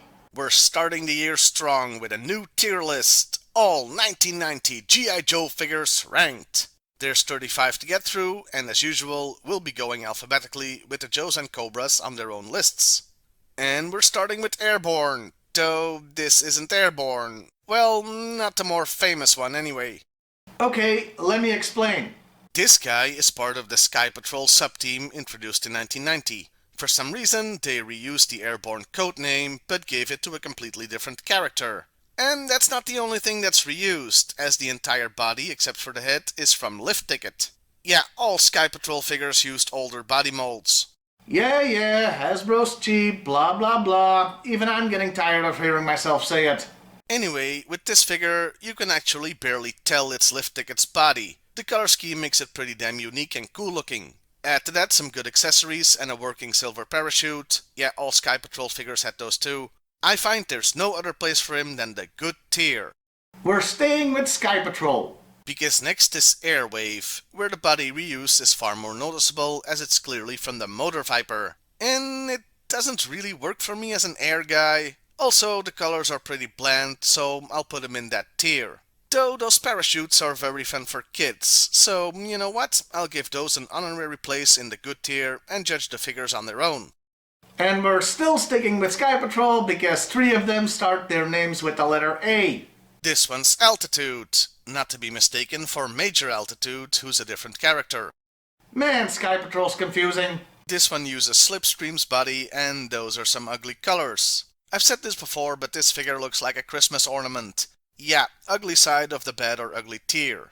Okay, we're finally leaving this sub-team for a bit, as next is Ambush and his glorious mustache. Honestly, if this was just a list of facial hair, that thing would go into the best tier. As it stands, he's got a unique look and color scheme, plus those unique tent and body fabric accessories, so he goes into the good tier. Bullhorn is a pretty cool figure on its own, but when you add the accessories that include a bullhorn, and a briefcase with a disassembled rifle, you get something really special. Special enough to go into the best tier. Now for this next one, oh boy. Captain Gridiron. Or what if the very concept of football became a Joe? The accessories don't help. Yeah, quite ridiculous, so an easy pick for the weird tier. And now we briefly return to Winter is Coming. With Cold Front. I haven't changed my mind since doing the cold weather figure list, so he stays in the good tier, with those damn impossible to find accessories still going into the worst one. Next, I don't think the Sonic Fighters are an actual sub-team. But they certainly were a thing. Sonic Fighter Dialtone is this character's third appearance in these lists. And this one is difficult. You see, the figure itself is perfectly fine. I like the colors on him. He could almost pass for Night Force. But I have to take into account the stupid, huge, spine-breaking backpack that accommodates the whole real sound gimmick. I mean, holy hernia, Batman. Of course, this affects all Sonic Fighters, so I'm making an executive decision and I'm separating the backpacks from the figures and putting them in the bad tier, which means Dialtone himself goes into the good tier. Now, you would think this would be good news for our second Sonic Fighter, Dodger, but that is one bad color scheme. He also reminds me of a Christmas ornament, so he can join his brother in Yuletide spirit in the ugly side of the bad or ugly tier. And we're back to Sky Patrol again. With Drop Zone, who uses the Strato Viper body. Hey, do you think that would lead to an awkward conversation if they met on the battlefield? These colors do make him look a bit like a World War I or II pilot, and I can dig that, so he goes into the good tier. Next, in this year of Sky Patrol, why does Freefall even exist? Did they really need another parachute guy, especially since this figure did not come with a working one? Also, why not make the toy a new version of Ripcord? It's an okay figure, but pretty bland, especially when you put it next to Sky Patrol, so bland tier it is. Back to Sonic Fighters with Law Version 2. It's a good figure. I really like this new color scheme. I have just one small problem. Where the hell is Order? What happened to the doggo? I'm tempted to rate the toy significantly lower for the lack of dog. But I guess I have to judge the figure on its own, so I guess I'll allow it to enter the good tier. Next is Major Storm. Not sure why they included this rank as part of his codename, but whatever. He was the driver of the general vehicle. This figure doesn't do much for me, but I can't really call it bland. It's fine. Yeah, okay, I'll put it in the good tier, but without much enthusiasm. Pathfinder. Pathfinder was a difficult one. He looks like a very aggressive gardener. I don't really like the colors on him, but that whole contraption that are his accessories are enough to put him in the weird tier. Rampart is a figure that I consider to be a bit of a hidden gem. He's unique, but still looks like he could fit in with any year of G.I.Joe releases. I really like him, but he's just shy of best tier material for me, so I'll put him high in the good tier. Salvo has like all the accessories. It's seriously over the top. I think he's as prone to back injuries as the Sonic Fighters. What kind of ruins this figure for me is that gold crap all over his legs. What even is that? Yeah, I can't really get over that, so he goes into the ugly tier. We're back with Sky Patrol and Skydive, and the name is really on the nose, isn't it? This is another one where it wasn't immediately obvious whose body was being reused. At least not to me. It's from the Gyro Viper. I really dig the look, so it's an easy good tier for me. And we're finally wrapping up Sky Patrol with Static Line. Here the body reuse is obvious as it's from Backstop. And man, this look! It sure is something. He looks like he walked straight out of a sci-fi movie. It sure is bold but also weird. Plus, I have no idea how they came up with that gun design, but I'm betting drugs were involved. Yeah, weird tier it is. Speaking of accessories, 1990 sure was a big year for those. I mean, look at Stretcher and his, thing? Okay, so it's a sled. Oh, that's why I've had people argue we should have been in the Arctic figure ranking. I'm sorry, okay? I thought it was like a hover platform thing or something, you know? It could fly. At any rate, this figure is fine. Easy pick for the good tier. I haven't changed my mind on Sub-Zero, so he gets the same spot as on the Arctic list in the good tier. Topside is nice, but he's almost in danger of getting into the bland tier, because he does have that generic sailor thing going on. Still, there's just something about him that makes him stand out, so he goes into the good tier. And for our last Sonic Fighter, We have Tunnel Rat, and I gotta say, compared to the previous versions of him, he's like the definition of okay but bland, so into that tier he goes. That brings us to the last Joe on the list, Updraft. because what 1990 really needed was yet another air-themed character. The figure is unique in two ways. He's got all original body parts, and this was the only version ever released, something of a rarity. As for the look, I'm not a big fan of the pants, but it doesn't ruin the figure, and it's certainly not bland, so I have no choice but to put it into the good tier. And there we are, all 1990 Joes ranked. Of course, that's just half the battle, because we've still got all the bad guys to go through. So let's soldier on! Or Viper on, whatever. We begin with Decimator, and overall it's very cool. Provided you have his helmet and never ever take the thing off his head, because that yellow stands out like a sore thumb. It's what keeps him out of the best tier, but not the good one. And if you hoped we were done with Sonic Fighters, well, sucks to be you. Because here's Lamprey's version 2. Now that color scheme certainly was a choice. It's not bad, but looking like that, why still have him be naval? With those colors, he looks like either a firefighter or a flamethrower guy. Yeah, just for the strange choice of colors, I'm putting him in the weird tier. Next is the Laser Viper, and again a figure that looks straight out of a sci-fi movie. I quite like the aesthetic, though it wouldn't make my top 10 Vipers list. Still, it gets a spot in the good tier. And now, Metalhead. Ugh. I never liked the character or the look. And that set of accessories, I mean, really? There's over the top, and then there's this, more over the top. The whole figure is more bad than weird, so into the bad tier he goes. Now we get to the Night Creeper.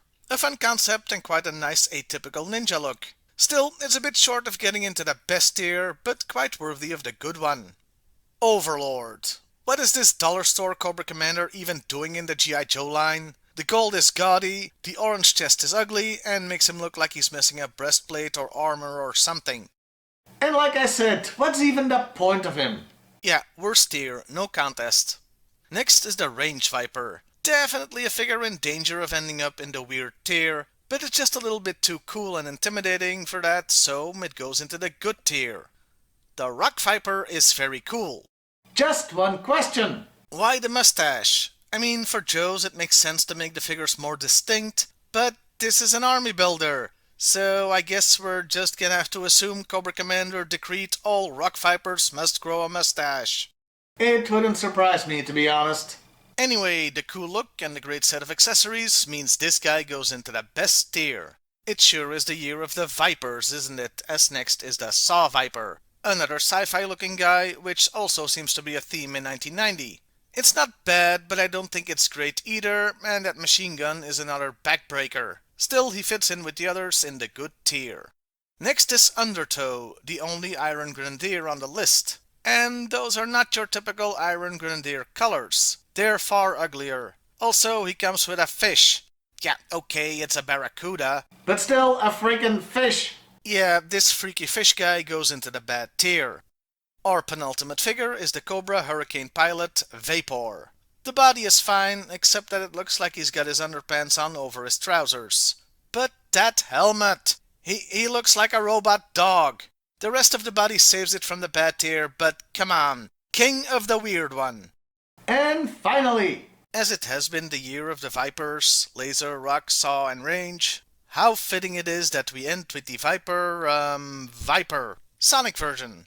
And I'm really conflicted about this one. I like it, I think it makes a good Viper Sergeant or something, but those colors, that gold, it looks so strange, especially compared to the original. So, good, weird, or ugly? I'd flip a coin, but that only has two sides. Okay, objectively, it's ugly. But this is my list, and I said I liked it, so it goes into the good tier. And this time I mean it, you really can berate me in the comments below. And that was the list. All 35 G.I. Joe figures from 1990 ranked. 1991 only has a few more figures, but we'll get to that list when we get to it.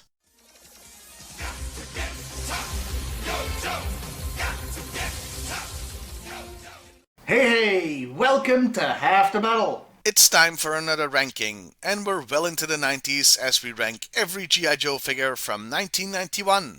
What horrors and delights await us? Let's find out. As usual, we'll be going alphabetically with the Joes and Cobras on their own list. First up is Big Ben, the only British guy on the Joe team, and he looks good. Though I'm not sure why they gave him an outfit that could double as Arctic gear. The UK isn't that cold, but it's still nice. That plus some good accessories put him into the good tier. And now, at long last, we come to the Eco Warriors. I know some of you have been eagerly awaiting this, so let's get on with it. Here is Clean Sweep. The long-lost twin of WWF announcer The Fink kicks things off, and yeah, that's an ugly outfit, isn't it? What more do you want me to say, really? Of course the figure goes into the ugly tier, and the only thing saving it from the worst tier is that with the headgear, it looks like a somewhat realistic hazmat suit. Next is Cloudburst, and man, that outfit. I'm not sure what they were going for, but I could see this guy as a background character in one of the Star Wars movies. Though not the good ones. I'm happy to put this guy into the weird tier. Dusty version 3 is in danger of being bland. I mean, where's the face camo gone? But he's saved from the bland tier by the addition of Sandstorm, his faithful, coyote. Which I don't think is an animal you can keep as a pet. Let me look this up. Yeah, no, doesn't seem like a good idea. Still, it elevates Dusty to the good tier. Falcon is the first difficult one. Not because he's a sonic fighter, yeah, that gimmick is back and has evolved into supersonic fighters with sound and lights, since I don't consider those backpacks when ranking the figures. Though if I did, I'd at least give Hasbro credit by making Falcons a sort of helipack to justify the size. No, he's difficult because he looks perfectly fine, but not nearly as good as version 1. Still, on its own, I'll allow it into the good tier. Oh joy, we're back to Eco Warriors. Meet Eco Warriors Neon Green Flint. Roll the clip. Look how they massacred my boy.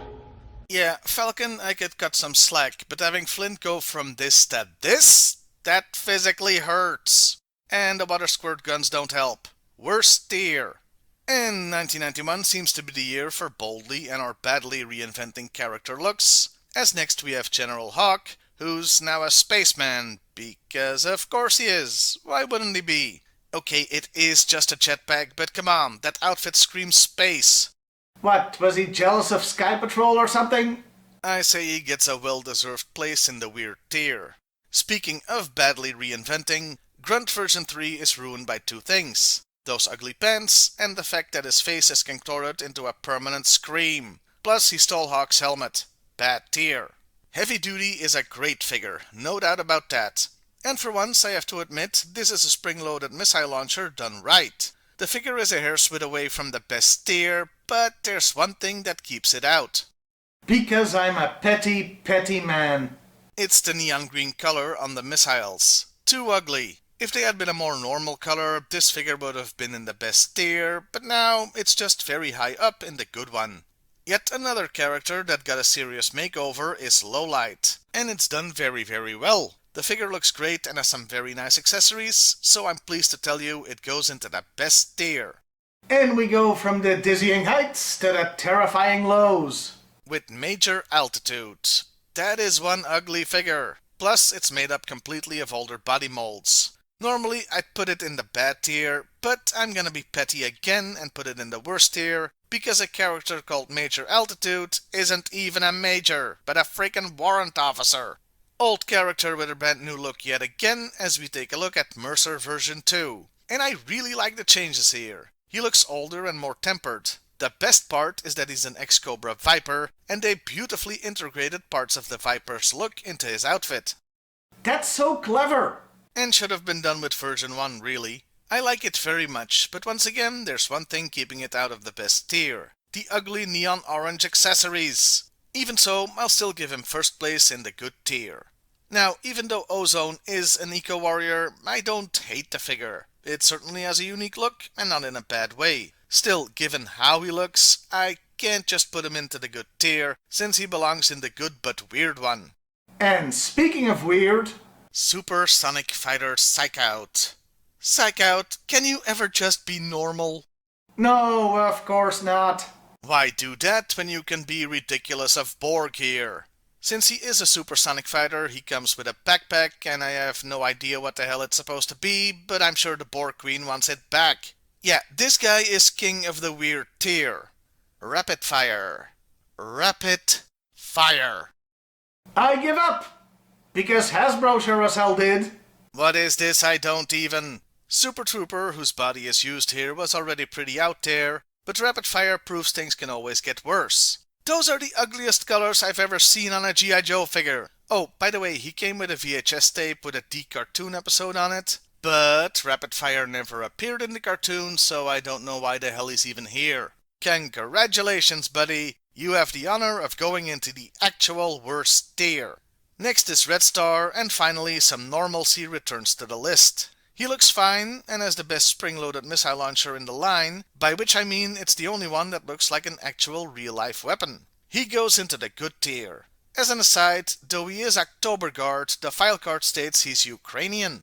So I'm guessing he has switched sides by now. Supersonic Fighter Rock and Roll shows the perfect way to ruin a perfectly fine figure, the 1989 version, by giving it awful colors. Yeah, ugly side of the bad tier. And yet another makeover character is Sci-Fi, and honestly this version is way toned down compared to the original, but I can dig it. Yeah, the essence is still there, but he looks almost normal. I'll put him into the good tier. And speaking of makeovers... I think we have the ultimate one here with Snake Eyes, from dark and brooding to quite colorful. I have to admit, this shift bothered me for a long time, but over the years it has grown on me, so I'll put him into the good tier.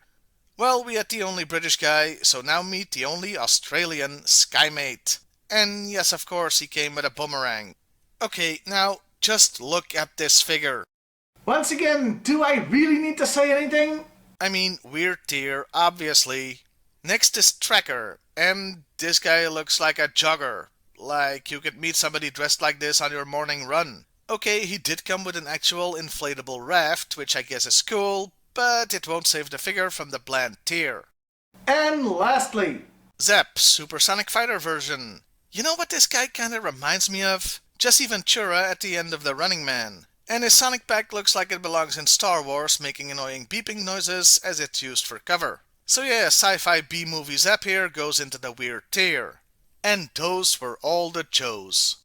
Well, not quite. There is one more, but they're barely worth mentioning. It's Lifeline version 3, who was a mail-in figure available through Rice Krispies. And it's nearly identical to version 1, except he's got different legs, so why bother ranking it again? Okay, fine, for completeness sake, he goes into the good tier just like version 1. Well, we've seen the good guys, now let's get to the bad guys. And we're not off to a great start with the Bat version 2. Those colors are a crime against good taste and destroy what would have been a great figure. And we can prove that because it was released in more traditional Bat colors in 2003. This one though, yeah, ugly side of the bad and ugly tier. Next is Cesspool, whose concept is as weird as the figure itself, so I'm not gonna waste my breath and I'll just put it into the weird tier. The Joes weren't the only ones getting updated looks in 1991. And Cobra Commanders is the most baffling one. Did he raid Serpentor's closet? Talk about gaudy. Also, he's buff now. Cobra Commander should not be buff. Worst Cobra Commander ever, so worst tier it is.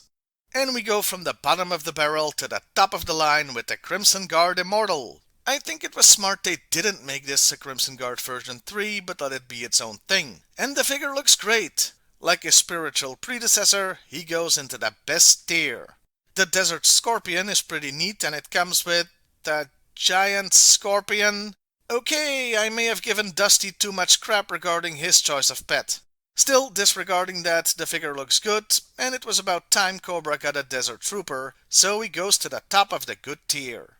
The Incinerator is what last year's Lampreys should have been, a flamethrower soldier. He also comes with a ridiculous looking flame catapult that seems like a headache to move around and set up, both as a toy and in reality, but I'll still put the figure into the good tier.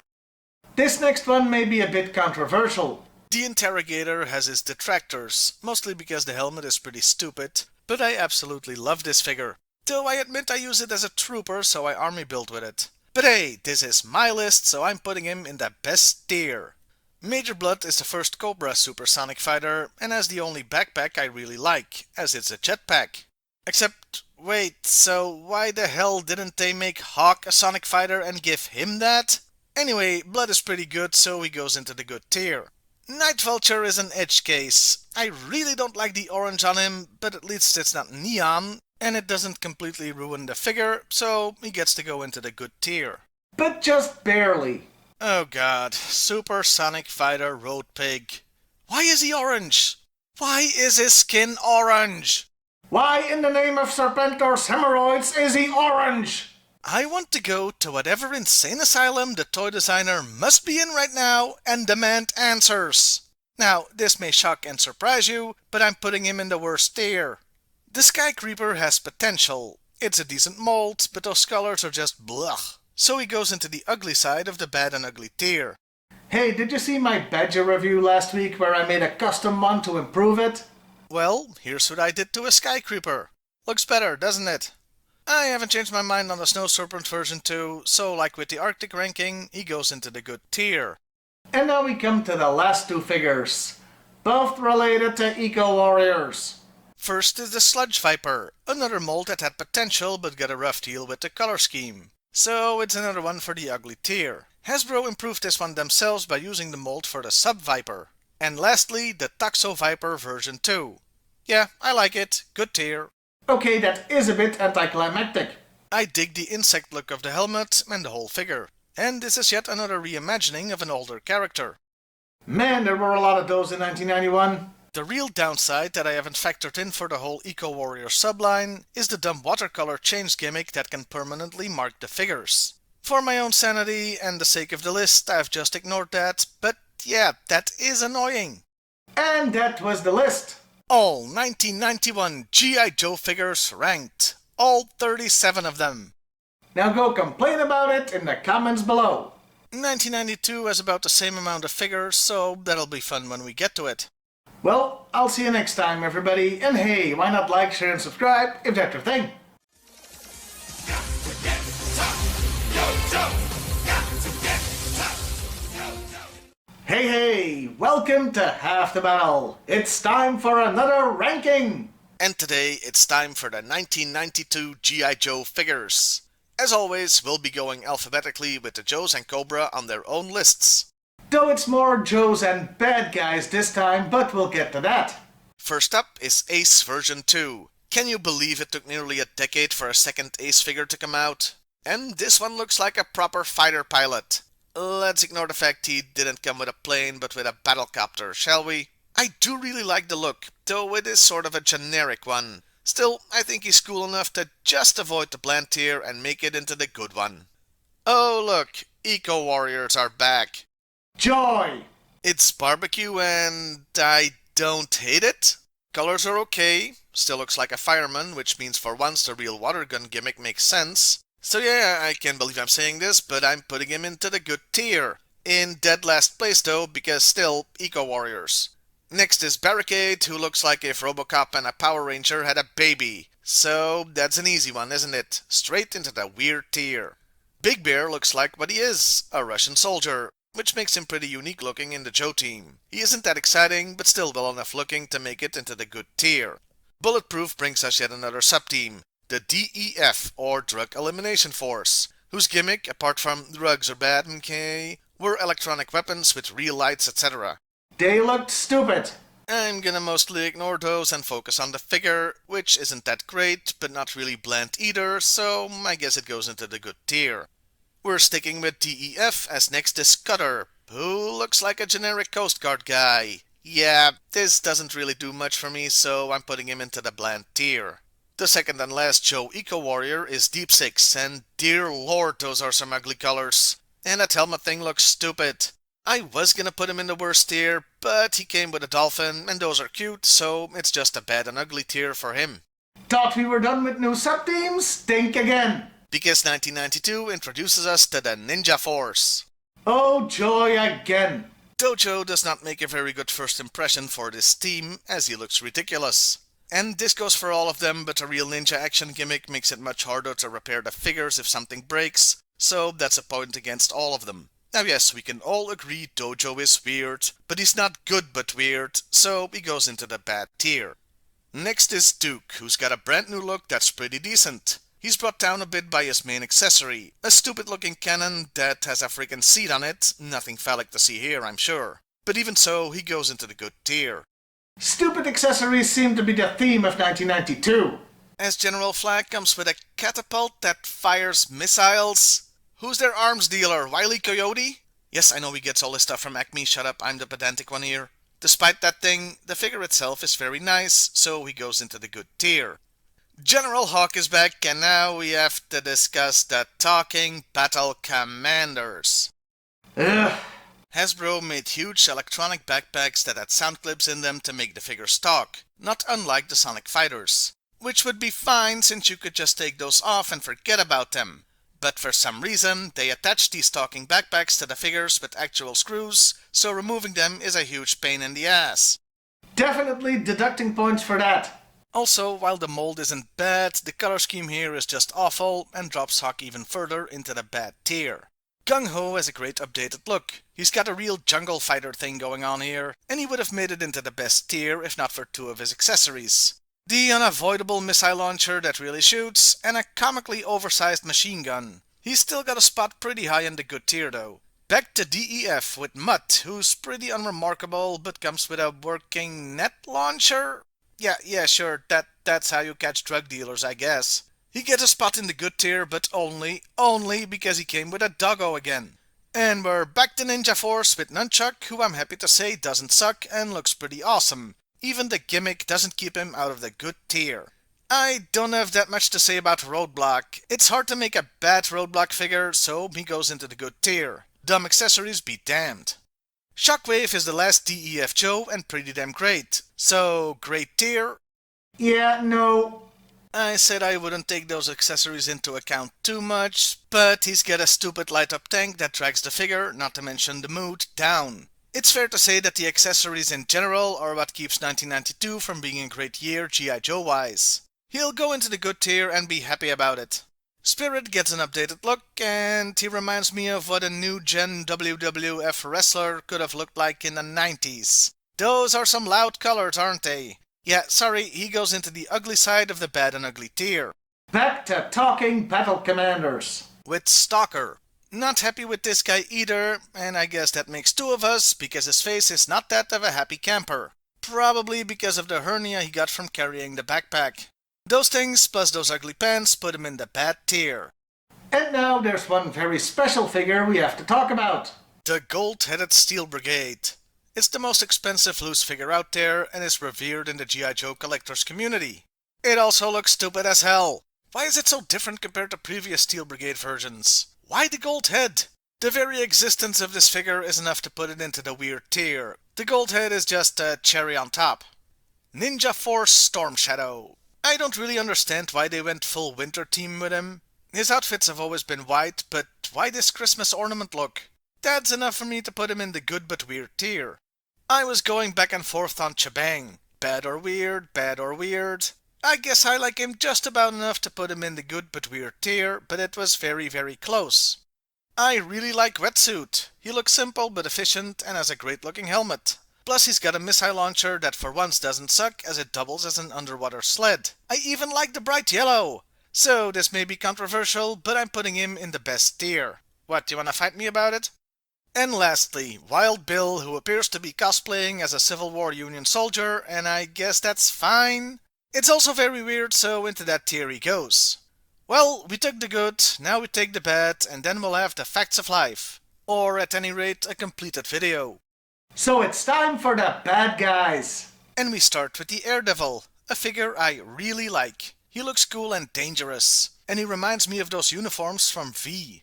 There's just one problem. His stupid fishbowl welder's mask thing. I get it, it's to protect his face when he's flying, but I mean it really ruins the coolness factor and is easy to lose. So getting a complete figure can be difficult or expensive. That's why he misses out on the best tier and goes into the good one. Talking Battle Commanders are back with the commanderest of them all, Cobra Commander. And this really sucks. I mean, it's a good figure, it really is, but I can't put it in the good tier because of the damn backpack. Okay, you know what? I'll compromise. Since the whole talking gimmick and the huge specs are so weird, this figure can go into the good but weird tier as the ambassador or something. Destro's back, and like last year's Cobra Commander, he's been hitting the roids, hasn't he? That is one barrel chest, and does he ever want to show it off? To say nothing of that collar. I mean, wow, it's all just too much. It's like they made a caricature of Destro. He goes into the bad tier. Ninjas are back with dice, and hey, it's another good one. Nice mold, nice colors, even nice accessories. I'm not sure about the mask threads over his mouth though. Do they get sucked in as he breathes? To say nothing of eating wearing that. Still, good tier it is. Eels version 2. The original was a very realistic looking scuba diver, and then we got whatever the hell this thing was. That yellow might have worked on wetsuit, but it really doesn't work here. He goes into the bad and ugly tier. I don't know what direction they tried to go with Firefly, but how the hell did we end up here? That green on him is repulsive, ditto on the accessories. Yeah, bad and ugly tier. Like Barricade, the Flak Viper also has a Robocop thing going. But guess what? I really like this figure, I do! I think he looks awesome, and I can even forgive the weird twin missile backpack. And since this is my list, not yours, he goes into the best tier. And now we come to the reason this is called the bad guy list and not the Cobra list. The Headhunter. Yeah, not part of Cobra. He's with a drug dealing organization, and while it feels weird and inappropriate to make an action figure of a drug dealer, he looks so cool. He looks so badass. Which again is probably not the way you want to portray a drug pusher. But still, I have no choice but to put him into the good tier. The Headman has no such luck, as he looks like Dick Tracy or Batman are about to kick his ass. The gold pinstripes, I mean, what is even the hell? He goes into the weird tier, not just for that, but because this is an action figure of a drug dealer in the frickin' G.I. Joe line. Next is the Heli Viper, and this Frankenstein figure just doesn't work. The Snow Serpent head on the Night Viper body doesn't work. The color scheme clashes and doesn't work. It's all just a mess. Bad tier it is. Hey look, Storm Shadow is back. Oh no, this is the Ninja Viper, a mail-in figure that uses the first Stormy's mold. I guess when he left Cobra, the commander went like, I'll make my own Storm Shadow, with blackjack and hookers. So anyway, the mold is great, and I like the color scheme. He is top of the best tier. Kinda funny how with this guy and the Gold at Steel Brigade, 1992 produced what are now two of the most expensive loose figures in G.I. Joe. Talking figures are back for one last round with Overkill. And this was a really difficult one. Bad, weird or ugly. I think the whole robot thing coupled with the talking thing, it makes me want to say weird, but he's not good and weird. So for this one, we're just gonna ignore the good part of the tier name and just call him weird. Slice is our penultimate entry, and like his counterpart, Dice, he's pretty good. Not sure about the mask that makes him look like a fencer, but still, he goes into the good tier. At last, and certainly least, There is the Toxo Zombie. And this thing never fails to piss me off. There was so much potential here. Zombies are cool. The Toxo Viper mold is cool. That zombie face sculpt is cool. And then they completely ruined it by giving it a color scheme that makes me want to vomit. This thing may actually spread a plague. It could have been so cool, and instead it makes the baby Jesus cry.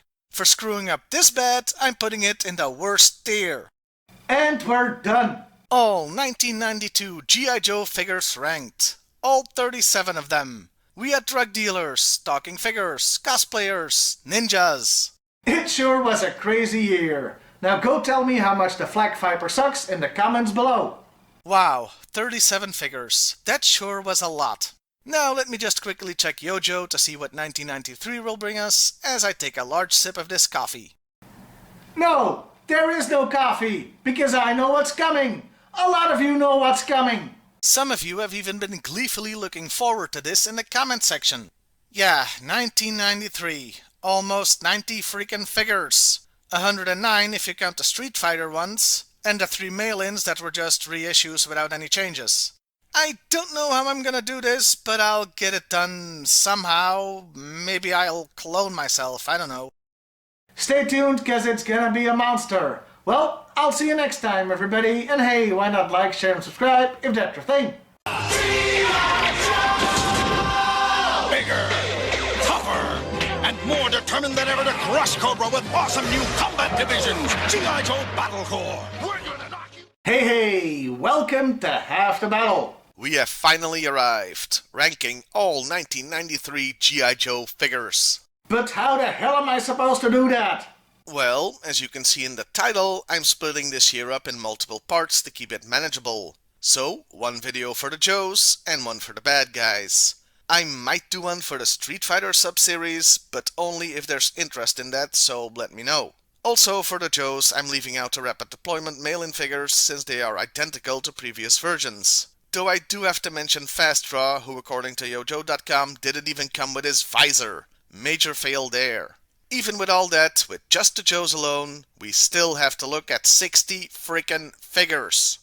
60! How in the world did they even achieve that? Well, repaints. Lots and lots of repaints. In fact, we're starting with a repaint, Ace version 3, which is just last year's figure with a new paint job, and it's a good looking figure. Looks even better than the blue one. It's also in very real danger of being bland because he looks like a generic pilot, but he's just so cool. So he goes into the good tier.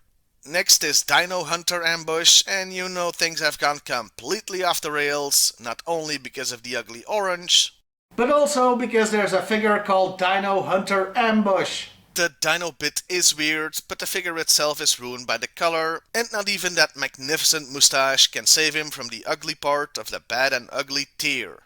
Repaints galore, as next is Backblast version 2, who's a pretty okay figure, but not as good as the original. And his intricate accessory set from V1 is replaced by generic weapons, so that pushes him into the bland tier. And at last we get our first new sculpt of 1993. Unfortunately, it's Banzai, who I should hate, but he looks so ridiculous that I can't help but laugh. So he escapes the bad tier and gets a firm place in the weird one. This also marks the return of Ninja Force to the list. Barricade version 2 is basically the same as the first, with red instead of blue, so he gets put in the same place in the weird tier. And speaking of weird, Bazooka. They turned Bazooka into a freaking fisherman. I don't really need to say anything else, do I? He's a fisherman. Let's just put him in the weird tier and forget this ever happened. Normalcy returns with Beachhead, who has a brand new sculpt, and it's awesome. It does look like a cop, so this could have been a new Shockwave, but it's not. One thing against it is the accessory set. They're generic guns, and they are an awful neon yellow. Now, normally this would disqualify it from the best tier, but this is my list. and I'm gonna ignore the guns and place it in the best tier anyway because I like it so much. Big Bear version 2 was a mail-in and part of the International Action Force set, and I gotta say, he looks even better than the original. Not quite best tier, but the cool color scheme puts him in the good tier. We're staying with that mail-in set. As next is Big Ben, who I'm sorry to say doesn't look as good as the first version, but it's still pretty nice, so he also goes into the good tier. And now there's a brand new sub-team as we meet one of the Mega Marines, Blast Off. And oh boy is that hideous, not to mention Goofy. So Goofy, I'm almost tempted to put it into the weird tier, but since it's called the good but weird tier, my conscience won't allow that, so the only place for him is in the bad tier. Another part of the International Action Force is Budo, even though he's American, born in California, but you can see how they'd get confused because of the look. It's not as nice as version 1, but since he still looks like a cosplayer, he goes into the weird tier. Hasbro decided they weren't doing the Drug Elimination Force anymore in 1993. I guess they lost a war on drugs, but they still had figures for it. so they just put him into the main Battlecore line. Such was the case for Bulletproof version 2. And they gave him ugly bright yellow for highlights and the camo pattern, which I feel sorta defeats the purpose of camouflage. Yeah, this version plunges into the bad and ugly tier. There's more Ninja Force with Bushido. I haven't changed my mind since doing the Arctic tier list, so he stays in the good but weird tier. We've only just now gotten to the end of the letter B. I think I might die. I just hope the next figure is good. Well, crap. Oh yeah, we're back to Mega Marines with Clutch. I'm not using the Godfather clip, but I should. There's ugly, and then there's this thing. Why the orange? This is the poster child for bad neon 90s G.I. Joe figures. Yes, of course it goes into the worst tier. Colonel Courage is pretty decent, but the light green clashes with the rest of his outfit, and the neon accessories are an eyesore. He still makes it into the good tier, but just barely. Countdown is another repaint and looks about as good as the original, but is hampered by ugly accessories. It's kind of a theme this year to the point where I'm gonna just start ignoring them a little unless they are particularly bothersome, so I'm putting Countdown in the good tier. Cross Country is a vehicle driver that didn't come with a vehicle. It's also the only Joe wearing washed out jeans. It's an interesting figure but ruined by the neon orange, so he goes into the bad and ugly tier.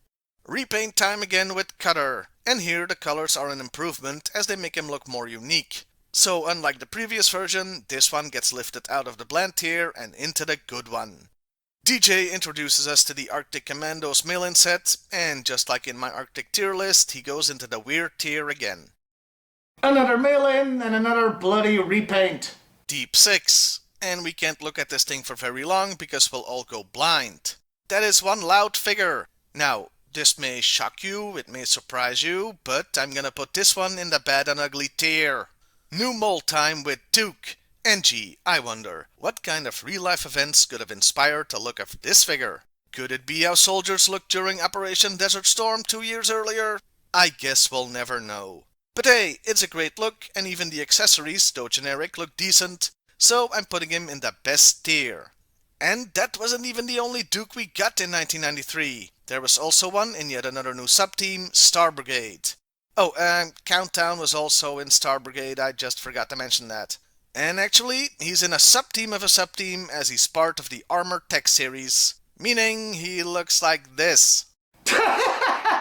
Okay, even Tony Stark would call this a bit much. And where the hell does his left arm go? Easy pick for the weird tier. I haven't changed my mind on Frostbite since doing the Arctic list, so he stays in the bland tier. General Flag is basically the same figure as from 92, same accessories even, but with a black bomber jacket, which looks even better on him, so he gets the same spot as last year in the good tier. Back to Star Brigade and Armor Tech with General Hawk. Don't have much to say here. I like the colors, but yeah, he's gonna be joining Duke in the weird tier, just because of the whole concept. Now put on your sunglasses because Hawk also got a second figure, a mail-in one that looks like this. Oh, that hurts. That's as bad as Deep 6, so we can join him in the bad and ugly tier. He does have one thing though. Remember the 92 tier list where I complained they should have made that Hawk a supersonic fighter and give him Blood's jetpack? I swear, I didn't notice when they said that, but they did just that with this version. So I kinda predicted the future, but it's the future in the past. Moving on. The repaints never end as we come to Gung Ho. Not much to say here, it's still a good figure, but I think the 1992 colors are better. I'm happy to put this one into the good tier though. And at least there's no neon colors here. Glad Gung Ho didn't suffer that indignity. Anyway, here's Mega Marines Gung Ho. Yikes! The real tragedy is this is a pretty good mold. It's outstanding in different colors, as this convention exclusive version proves. I haven't mentioned this yet, but the Mega Marines gimmick was they had Play-Doh armor. So because of that, and because the figure has a good mold, I'll allow Gung Ho into the weird tier. Back to Armor Tech with Heavy Duty. I'm not sure I see the point of green armor with camo stripes in space. Also, why does the helmet have horns? This figure is just baffling, but it's also ugly, so I can't put it in the weird tier as it deserves to be in the bad and ugly one. You know, this list is long, that's why I'm so glad I did the Arctic list, as I can just point to it, and that's all I need to justify putting Iceberg in the bad and ugly tier again. Keelhaul version 2 is yet another repaint. And they just kinda gave him an ugly jacket. It's not ugly enough for that tier though, so I guess I'll put him into the good tier, but I'm not very enthusiastic about it. Law. Oh man. What is this? I don't even... Yeah, I have no idea what is going on with this figure. I mean, that's a lot to take in. Also, yet again, his dog is missing. This figure is so incomprehensible to me, I'm not sure what to do here. Wait, what am I saying? This figure is what the weird tier is for. Hell, Law here is king of the weird tier. Leatherneck. Oh, the hits just keep on coming, don't they? Is he supposed to be on safari? Did he skin a giraffe to make his pants? He's just lucky Law came right before him because I am out of F's to give. Maybe I missed a memo, but I don't think this was the Marines' dress code in 1993. He can go sit in the weird tier, a popular one this time. Long arm. I am so tired. Of course he's bright orange. Why wouldn't he be? Because 1993 hates me personally. Now, if you look at this figure, painful though that is, what would you say his function is? He looks like a bomb disposal guy, right? Wrong. He's a sort of SWAT guy who kicks down doors. And he was gonna be part of the drug elimination force before Hasbro cancelled that sub-team. Yeah, bad and ugly tier. High up too. Dino, Hunter, low light. Please make it stop. This mold was best tier, but look what they did to it. That yellow is a war crime. He and Ambush are lucky the Tyrannosaurus Rex vision is based on movement. Yes, I know scientists don't think that's true, but the joke doesn't work otherwise, so shut up. He goes in the bad and ugly tier, obviously. Mace. Finally, some sanity returns to this episode. Well, at least regarding the figure itself. It's quite nice, and I'm not even that bothered by the yellow, so it can go into the good tier.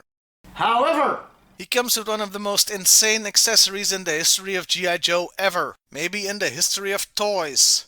A helmet-mounted rocket launcher. Yeah, decapitate yourself, that'll show Cobra. That thing deserves a tier of its own. So I'm introducing the worst weird tier just for this abomination. Major Altitude. Well, it's an improvement over the first one, I'll grant it that. But that doesn't mean I like it, it's just not as bad, but it still goes into the bad tier. Back to Mega Marines with Mirage, and I don't hate this one. In fact, it's the best Mega Marine. though that is damning with faint praise. Still, he's got a nice futuristic look and the neon is kept to a minimum, so he goes into the good tier. Well, the good times can't last, as next is Muskrat, another would-be DEF guy. Why does 1993 want to hurt me so? What did I ever do to it? Well, I'm making this list for a start.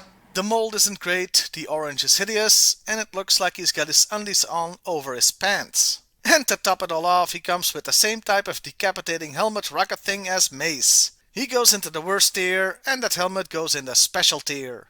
Mutt is another repurposed DEF figure, and looks more distinct than the previous one. And he comes with Junkyard, so I have no problem putting him in the good tier. Guess who's back? Back again. Outback's back. Twice! Yes, he got 2 figures in the Battlecore line. And why is that? Well, because DEF wasn't the only cancelled sub-team. Eco Warriors was mercifully taken out behind the shed and shot too. And this Outback was supposed to be an Eco Warrior, hence the weird colors. So weird tier it is. They released a more normal looking one later, and though I'm baffled why they're wearing what looks like a construction hat, this one still goes into the good tier. The same thing happened with Ozone, who also got 2 figures, both now in Star Brigade. Though there's nothing really eco-warrior about either of them, so the existence of 2 figures seems pointless. Like the original Ozone, they go into the good but weird tier. Payload version 3 is a disappointment. He went from having a beautiful astronaut suit to being a repaint of Eco-Warrior's barbecue, making me think this was another last-minute change to put this figure in the Star Brigade line. It doesn't make sense for Payload, so he goes into the bad tier. Like the 1992 one, this roadblock is perfectly fine. Not much to say about it, easy entry for the good tier. And Roadblock is another character that got 2 figures in 1993. The second one being Star Brigade. And look! This is a perfectly nice astronaut suit. See how easy that was, Payload? Very happy with this, so he goes into the good tier. Well, my good mood goes down the drain because next is Robo Joe. Look, I want to put this guy in the bad tier, perhaps even the worst one, mostly due to the orange, but it's such a bizarre concept I gotta call it weird. Hey, didn't I add a special tier? Yeah, good job, Robo. You go into the worst weird tier. Rock and Roll is the last Armor Tech figure, and you can just join Hawk and Duke in the weird tier, because I want to be done with this. Not just Armor Tech, but this never-ending video. Ninja Force Scarlet. Damn, those are some thunder ties, aren't they? They did you dirty, girl. I'm not a fan of the face sculpt either. I'm afraid it's gotta be the bad tier for her. Not because she's been a bad girl. No, that's the Baroness. Sci-Fi gets sent to Astro Brigade, and he does fit in, though I'm unsure how suitable that helmet is for outer space. Still, he pilots a spaceship, so I guess it's okay if he never needs to get out. It's a perfectly fine figure, so he goes into the good tier. Ninja Force Snake Eyes also didn't skip leg day. This just doesn't look good, and the body construction really distracts, just like with Scarlet. Maybe if he had been in the first Ninja Force series, he would have gotten a better figure. This one goes into the bad tier. The two, yes, count them, 2 snowstorms, go in the same places they did on the Arctic list. Blue one is bad, orange one is worst. By the way, the orange one was supposed to be an eco-warrior. Which explains so much. Spirit is the last member of the International Action Force, even though he's Native American, and you can get more American than that. His look is also a major improvement on the first use of the mold, so I'll gladly offer him a spot in the good tier. Look, this video is already like 12 hours long, so I'm gonna do the next 2 together. That's because they're Arctic Commando, Stalker, and Sub-Zero. Deadliest of enemies, but slaves under my power. Like on the Arctic list, they go into the bland tier. The almost unpronounceable Kinzu is the last Ninja Force figure of 1993. And he's just a repainted Ninja Force Storm Shadow with a stupid orange face mask. It kinda ruins the figure for me, so he goes into the bad tier. Okay, just 2 more to go. I think I can see the light at the end of the tunnel. Or at least I think I can see a bright light beckoning me. Is that you, Grandpapa? Wetsuit, repaint number 306 this year, is still a fine figure, but since I don't like neon orange and I've had to sit through so much of it today, he drops down to the good tier. And finally, effing finally, the last Joe. Wild Bill, and it's just the exact same figure as the previous one, only with white pants, so of course he gets into the same tier, the weird one, because he looks like a cosplayer. Kind of an anticlimax, but there you go. That was the list. All 60 freaking Joes plus 2 accessory sets. There isn't enough alcohol in Belgium to help me get over this. Feel free to disagree with where I placed what in the comments below, and I will feel free to not care. Of course, we're only halfway through, so next time we're ranking all 1993 bad guys. And after that, if you want me to do the Street Fighter figures, do let me know that in the comments too. I'm gonna go and have like all of the beer now. I'll see you next time, everybody. And hey, why not like, share, and subscribe if that's your thing. Bigger, tougher, and more determined than ever to crush Cobra with awesome new combat divisions. Hey, welcome to Half the Battle. As promised, here's part 2 of the 1993 G.I. Joe ranking list. And today we'll be looking at Cobra, the bad guys. Fortunately for me, there are not as many figures as last time, but there's still 27 to get through. So let's get this on the road. First up is the Alley Viper. And to be honest, I went in ready to hate this figure, but it has grown on me over time. Knockoff Batman look and all. I like it, and even the color scheme is okay, better than version 1 at any rate. So, to my own surprise, I'm putting him in the good tier. Armor Tech is back with the Bat. And once again, to my own surprise, and probably to the surprise of a lot of you too, I'm putting this one in the good tier. Let me explain. The one and only character where the Armor Tech body is justified is if they were an actual robot. And no, Robo Joe doesn't count. And this is a good looking Bat-type robot, so he goes into the good tier. Things have been pretty normal so far. Maybe I can get through this list without blood pressure issues. Of course not. Yes, things start to get crazy as we meet the Bio Viper, a foe of the Mega Marines. I kinda like this one too, in an eldritch horror sort of way, but he definitely goes into the weird tier. Next is Cobra Commander, who's a repaint of the talking one with a new back mold since the old one was flat to account for the backpack. Well, I said the talking one was a good figure if not for the pack, so this one goes into the good tier. And he looks great in black. Hey, do you want to be a Joe? Great! The Steel Brigade figure allows you to do just that, and they look pretty nice. Hey, do you want to be a Cobra? Great! Here's what you look like. The Create a Cobra. More like Create a Clown Suit.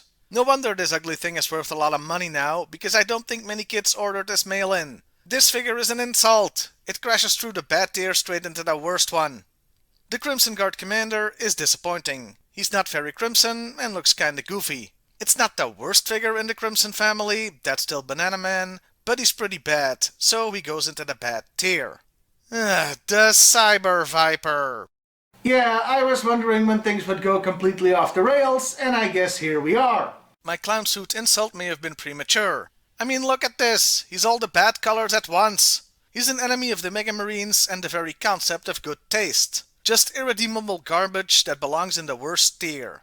There's one final round of armor tech with Destro, and he's okay, I guess. So I'm gonna treat him the same way I did most of the Joes in this subline, and put him in the weird tier.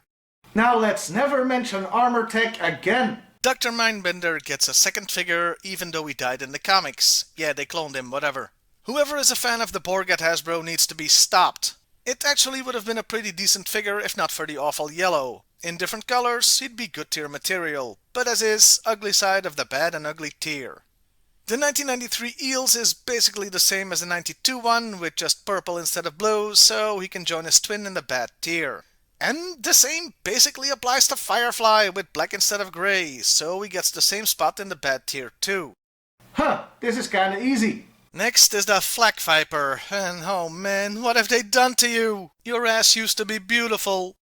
Why, Hasbro? Why? His original colors were great. Why the orange? Why do you want to hurt me so? You know, normally I'd just put him in the bad tier, but I'm taking this figure as a personal affront and dropping him one place lower into the worst tier. Gristle was a difficult one, in part because he's kinda stuck in limbo. He was supposed to be a foe for the Drug Elimination Force, but that was eliminated by Hasbro, pun intended. So now he's just kinda part of Cobra, but also a crime boss. The figure itself isn't great, but because of the whole situation the character is in, I'll put him into the weird tier. The Heat Viper. Dear Lord, the Heat Viper. That's so green it's radioactive. I mean, I guess it's not as bad as the Cyber Viper, but then again, neither is Syphilis. This eyesore still belongs in the worst tier. Man, 1993 is wild. Case in point, another perfectly good figure they ruined with neon green, the Headhunter. Maybe it's a requirement for Cobra, as these guys now work for them somehow since the DEF isn't a thing anymore. They didn't even bother to change the card art, which I'd call false advertising if you couldn't see the figure itself. It goes in the bad tier. Did they really even need this version to come out? I'd say no. Especially since we also got the Headhunter Stormtrooper, which is a great figure. He's got this Ghost Rider biker thing going on, and even the accessories, though generic, aren't neon. I'm ignoring the rocket launcher, shut up.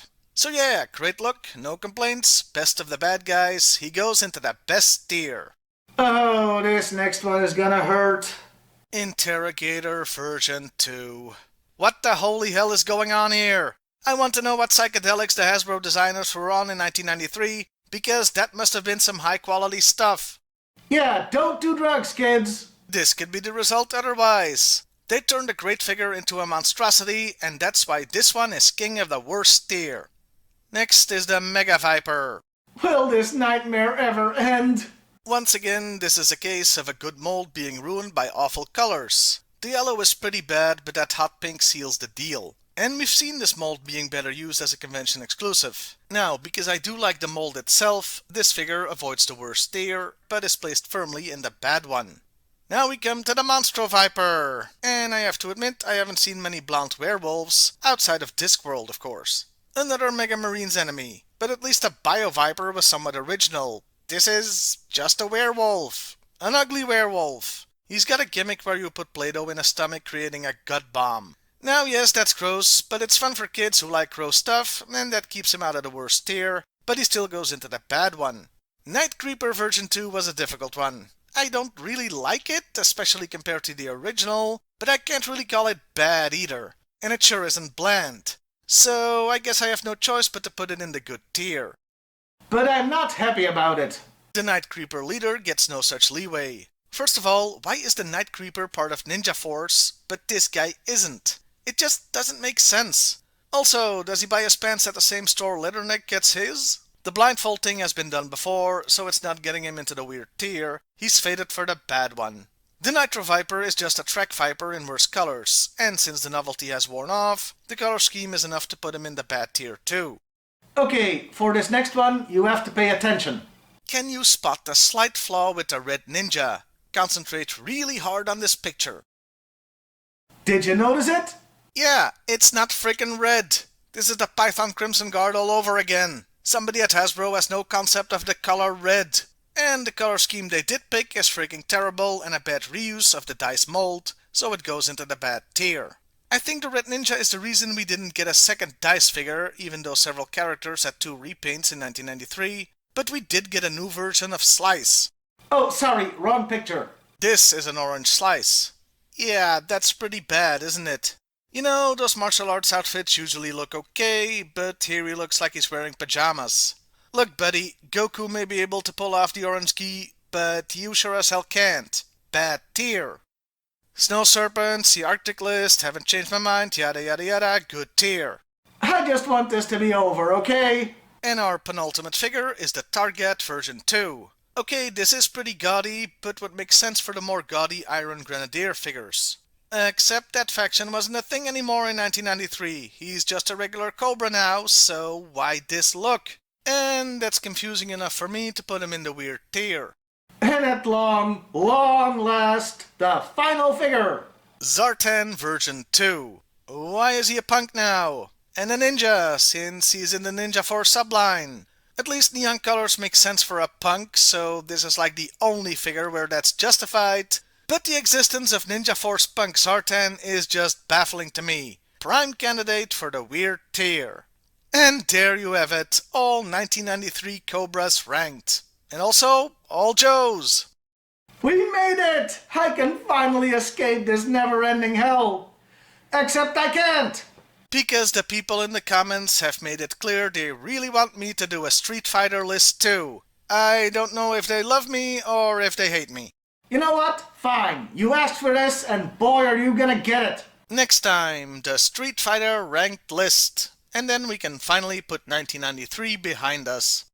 Now go tell me in the comments below how much you love to create a Cobra. Well, I'll see you next time, everybody. And hey, why not like, share, and subscribe if that's your thing.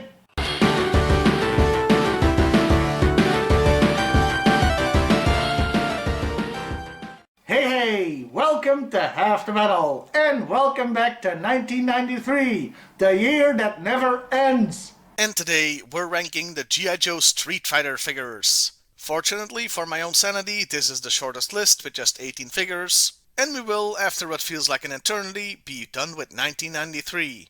Yes, I know, there's still the vehicles, but that's a problem for the summer months. So let's put this baby to bed already. First up is Balrog. And the first thing of note is that this figure's entire body, except the head, is a repaint of Big Boa. Yeah, you can expect to see a lot of this. Hasbro tried to spare every expense when it came to this toy line, so there's gonna be a lot of repainted body parts. Anyway, Balrog. It's an okay looking figure, but for this list, I'm going to take into account how much it resembles the character sprite from Street Fighter 2. And in this case, well, Black. Go on. and he's a boxer, Does he look like a bitch? and I guess his pants are blue, but the wrong kind, so the resemblance is pretty poor. So I'm adding a tier. Good but bad resemblance. And that's where Balrog goes. I'm also removing the weird tier because every freaking figure in this line is weird, so just mentally add the term "and weird" to any tier name. That means I'm also gonna have to remove the bland tier because duh. Next is Blanca. And he's green, sure, but a darker shade of it. Plus his hair should be longer, and should also be on his chest. And his hair is red but should be orange. If you haven't guessed it yet, this figure uses the body of Road Pig. I think it's a bit better than Balrog, but still not very close. I like the figure, so it goes into the good but bad resemblance tier. Next is Blanca. Again. Jesus Christ, again with the repaints!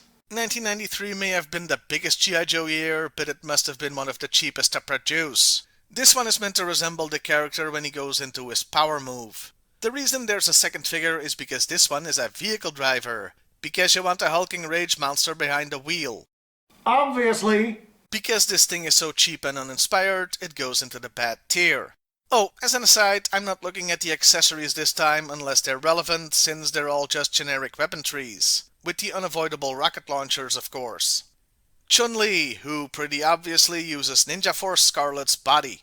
Or maybe it's the other way around. Considering they came out the same year, could Scarlet be the copy? It would explain the thunder ties, which are appropriate for Chun-Li. I mean, look at those beauties. But the figure is wearing pants. I can understand why, as making the white parts flesh-colored would not look great in the general genital area, and would probably be illegal to sell to kids. Still, points off for that, and she's also missing her iconic spiky wristbands. Just like Scarlet, the figure is just bad, but the ways it's different from the sprite pushes it down into the worst tier. And her twin sister in Ugly Orange can join her there. She came with the same vehicle as Blanca. Maybe she's the one driving, that would at least make some sense. They really should have used a different body construction for her, or maybe actually spent money on a new mold. Which is exactly what they did with Dhalsim. Oh my stars and garters, Hasbro actually spent money. I feel faint. The Ghost reviewed this figure for Monster Month last year, so let's switch over to stock footage. The first question to ask is, does the figure resemble the character from the game? I'd say yes. Comparing it to the pixel art tells you they did a pretty good job. Far better than some other times they made video game characters. Looking at you again, Sonia. Hell, they did a better job than Street Fighter the movie. I should add that the skulls on his chest are those of dead children from his village, which makes this the most effed up G.I. Joe figure in history. So obviously he goes into the best tier. Guile is a military dude, so would be very hard to screw up using body parts from G.I. Joe, the military toy line. For the purpose of this optimism, I'm ignoring like 90% of the 1993 line. I'm happy to say Guile's figure is pretty good. It uses the torso of Road Pig, popular guy in this line, so they just spray painted a tank top on it, but it works. And even the hair is good. Well, no, it's not good, I mean look at it, but it's a good resemblance. So I'll put him in the good tier. And his vehicle driving twin can join him, as it does look like a mirror match sprite. For Honda, Hasbro didn't really have a choice but to create a completely new mold, because he's a freaking sumo wrestler. And unsurprisingly, when they are forced to put in the effort, a figure can be good and pretty faithful to the source material, so he goes into the good tier. With the amount of martial arts figures G.I. Joe had, it would be pretty difficult to screw up a generic martial artist and fighting game character like Ken Masters was.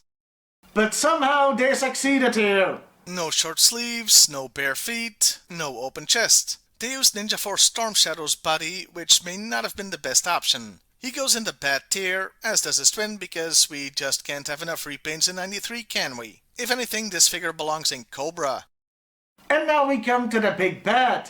Of course! Sorry, I couldn't resist. M. Bison. He uses the chest and arms of Hardball, meaning he's technically wearing a baseball uniform, and has the waist and legs of Destro version 3.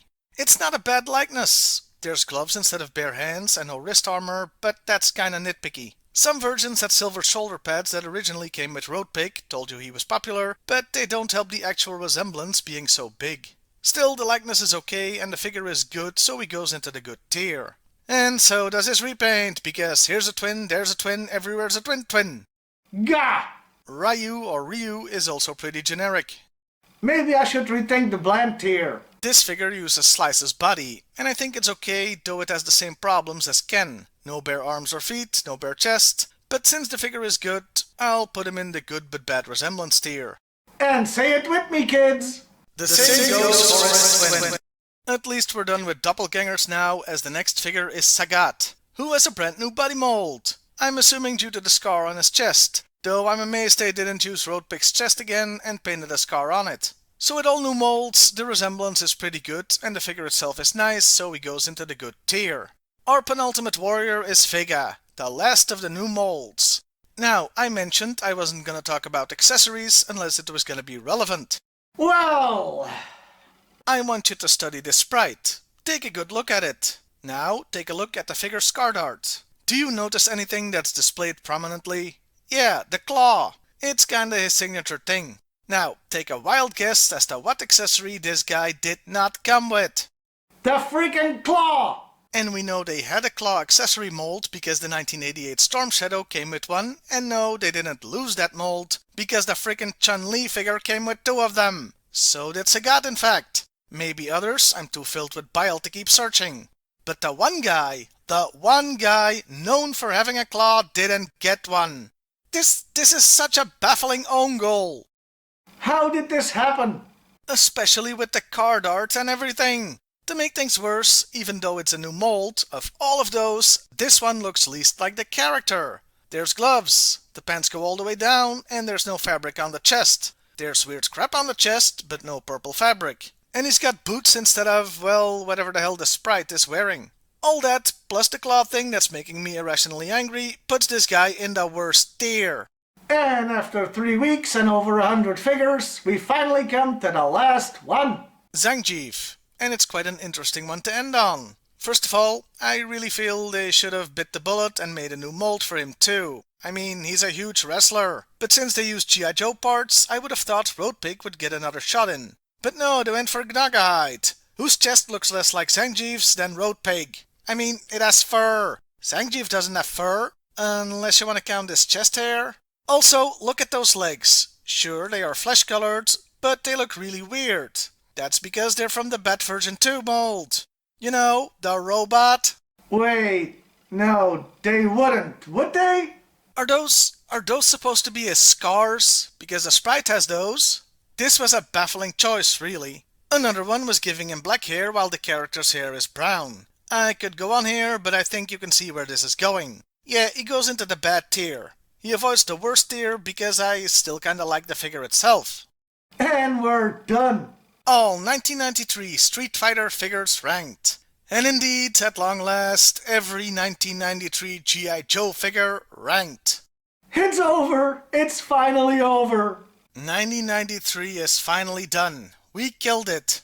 You know, originally I was gonna take a break now, but since there's just 1994 to go, I think I should take the opportunity to wrap up the entire original G.I. Joe toy line. So, 1994 ranking is coming next. And no, it has nothing to do with the fact that these videos are popular and get me closer and closer to 1 million views. How dare you! Finally, I will say this about the Street Fighter line overall. There was some good, some bad, and a lot of money not being spent by Hasbro on what was a really hot license at the time. Maybe one day I'll do a post-mortem video on the whole thing. Man, 1993 was a ride. So many repaints, so much neon, so much weirdness. Anyway, let me know in the comments below how much Vega sucks. Well, I'll see you next time, everybody. And hey, why not like, share, and subscribe if that's your thing. Battle Corps 94, more action than ever before. There's Docker, Shipwreck, Metalhead, Night Creeper Leader.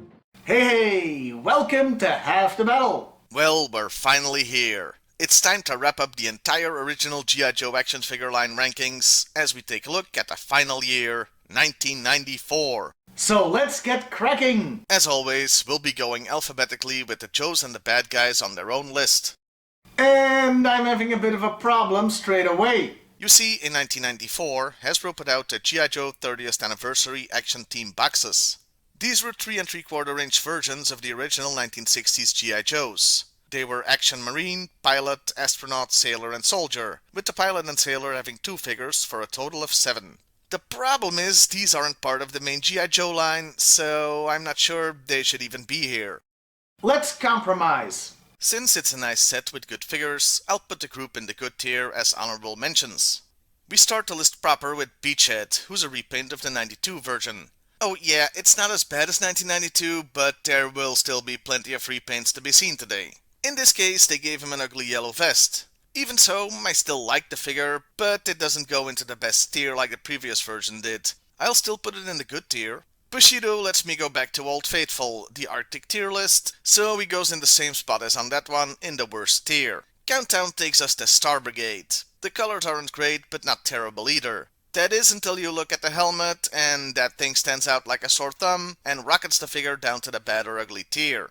Dial Tone is back and I kinda wanna compare him to Beachhead because of the ugly yellow. I was gonna let it slide too, but then there's the goofy ass helmet, so he gets the countdown treatment and goes into the bad and ugly tier. Back to Star Brigade.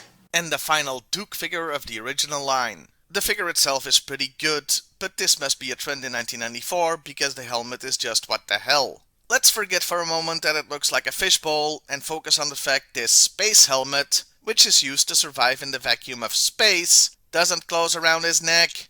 He goes into the weird tier just for that. Effects helmet, though a little goofy, at least closes all the way. The problem here is that his hands are exposed and frankly his entire outfit looks like it's Casual Friday, not a spacesuit. It's a lot to deal with, so he goes into the weird tier too. Flint has escaped eco-warrior hell and moved to the desert to find himself again. And for once, there's a good helmet. I also don't really have any complaints about the figure, so he can be proud of his place in the best tier. Gears. Gears is just another barricade. I have no idea why they didn't just call this Barricade version 3. Just 2 more and you'll have a full Power Rangers team. Like his twins, he goes into the weird tier.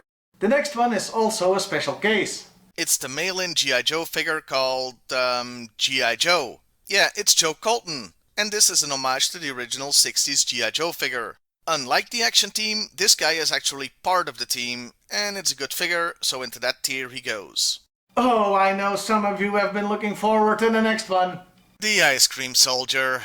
The frickin' Ice Cream Soldier. The name alone is the worst in G.I. Joe history. Yes, the file card explains it, but that doesn't make it any less stupid. But the killing blow is the color scheme. I mean, there's ugly, and then there's the very concept of ugliness we see here. All this puts him into the actual worst tier. Lifeline is back, and he's got a new look. And it's a bit more normal than his old outfit. I can dig it. It's one of the cooler 1994 figures, but I still can't call it great. The figure is a nice fit for the good tier, though. Nunchuck brings us back to the agony that are the Shadow Ninjas. They remain a stupid idea, and the figures look terrible, so into the worst tier he goes. And you know what? Let's forget the alphabet for a moment, as I'm just gonna chuck Snake Eyes and Storm Shadow in there too to be done with it. Shame on all of them.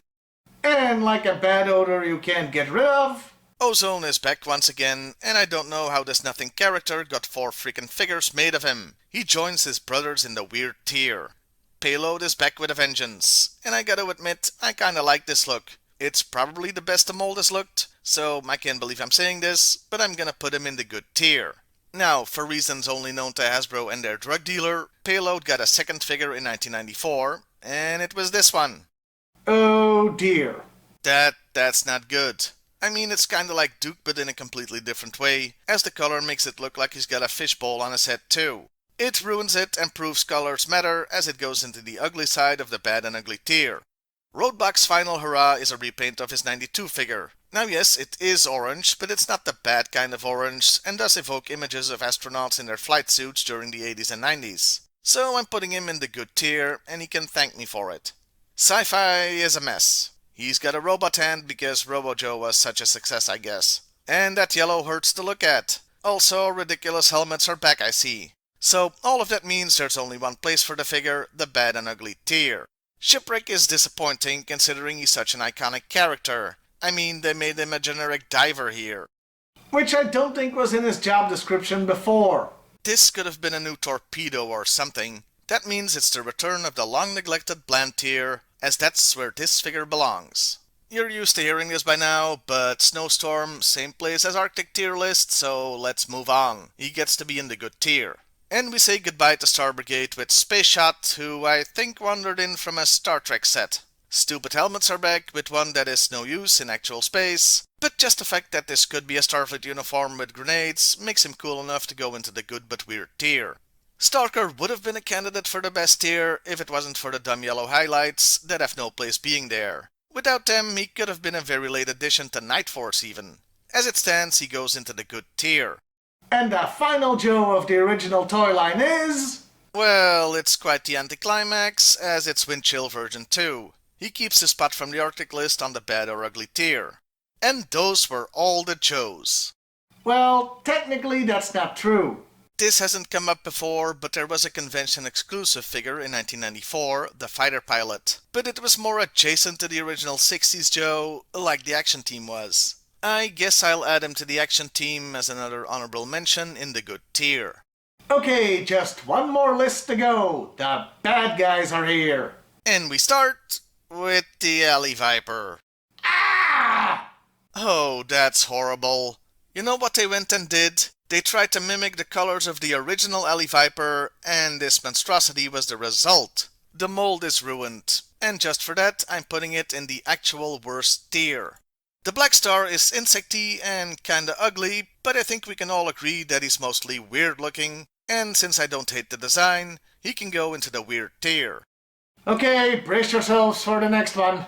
Carcass. Frickin' Carcass. Or, as the angry video game nerd would say, more like Cark-ass, because what G.I. Joe really needed were aliens. And then they gave us this neon orange disaster. We've been over 12 years of G.I. Joe, but I think this is it. This one beats the previous champion. Carcass is the actual worst G.I. Joe figure ever made. It beats Globulus. The king is dead. Long live the king. Okay, we gotta move on. Cobra Commander is next, and he's going to space too. The figure is okay, nothing very remarkable. Until we come to the accessories. Look at that helmet. That's just straight up Spaceballs, isn't it? You would think Dark Helmet would be the worst of it, but he also came with whatever the hell this thing is. A harness with a suction cup wheel? I'm not sure what the point is. I'm not sure what to even say here, except he's king of the weird tier. And things get worse.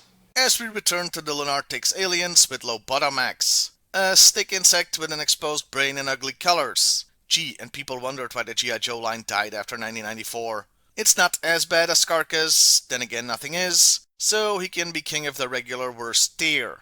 Major Blood has gone for a Mad Max look, but a little more futuristic than Wasteland. It's a bit weird, sure, but compared to most of 1994, he's downright normal, and I really dig the look, so he goes into the good tier.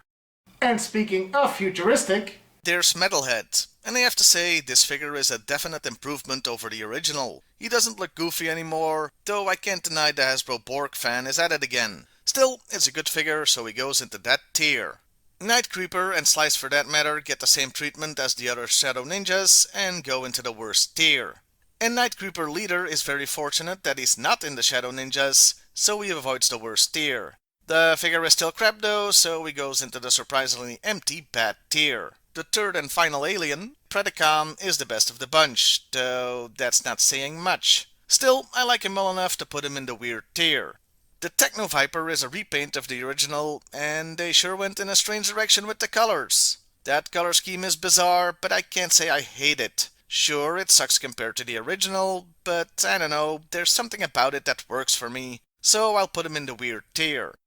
And now, we come to the very last figure of the original G.I. Joe line.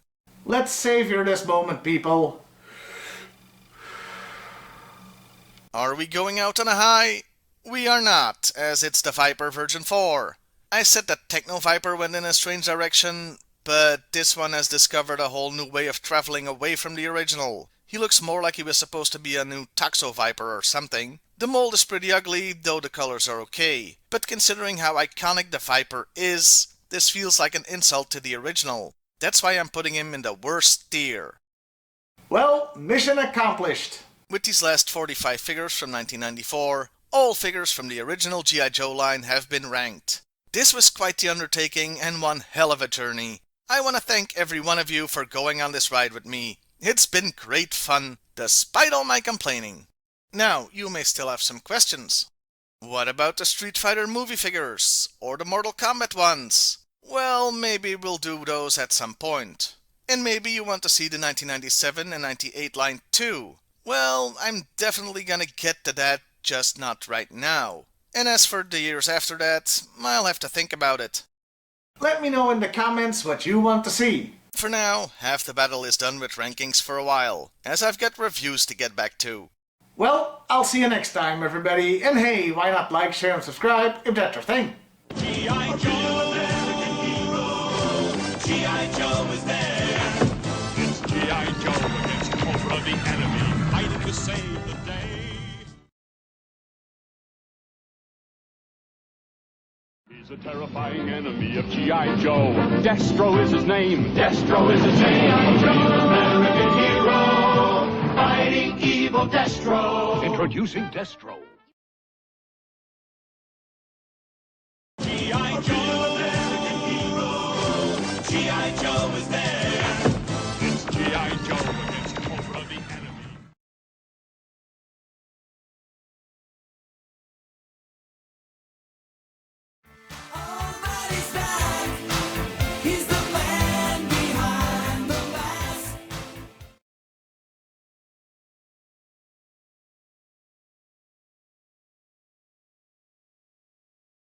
G.I. Joe, American hero. G.I. Joe is there. It's G.I. Joe.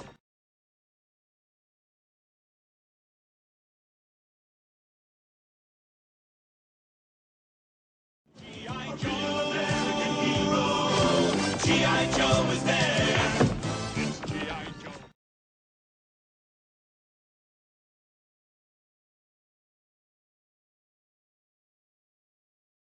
G.I. Joe, American hero. G.I. Joe is there. It's G.I. Joe.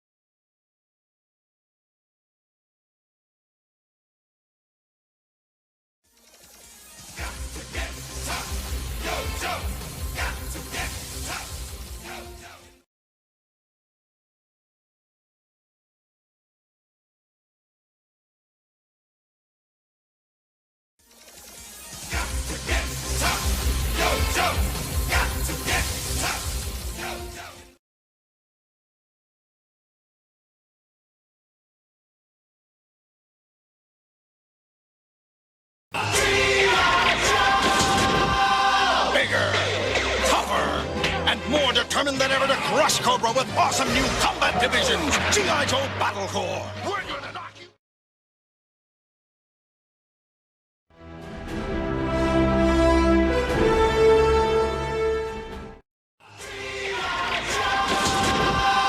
Bigger, tougher, and more determined than ever to crush Cobra with awesome new combat divisions.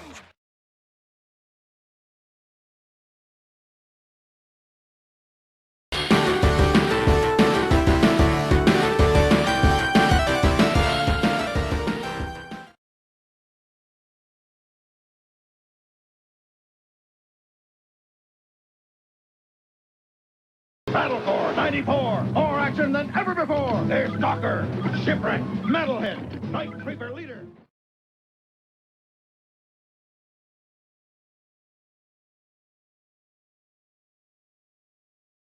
Now you see that evil will always triumph, because good is dumb.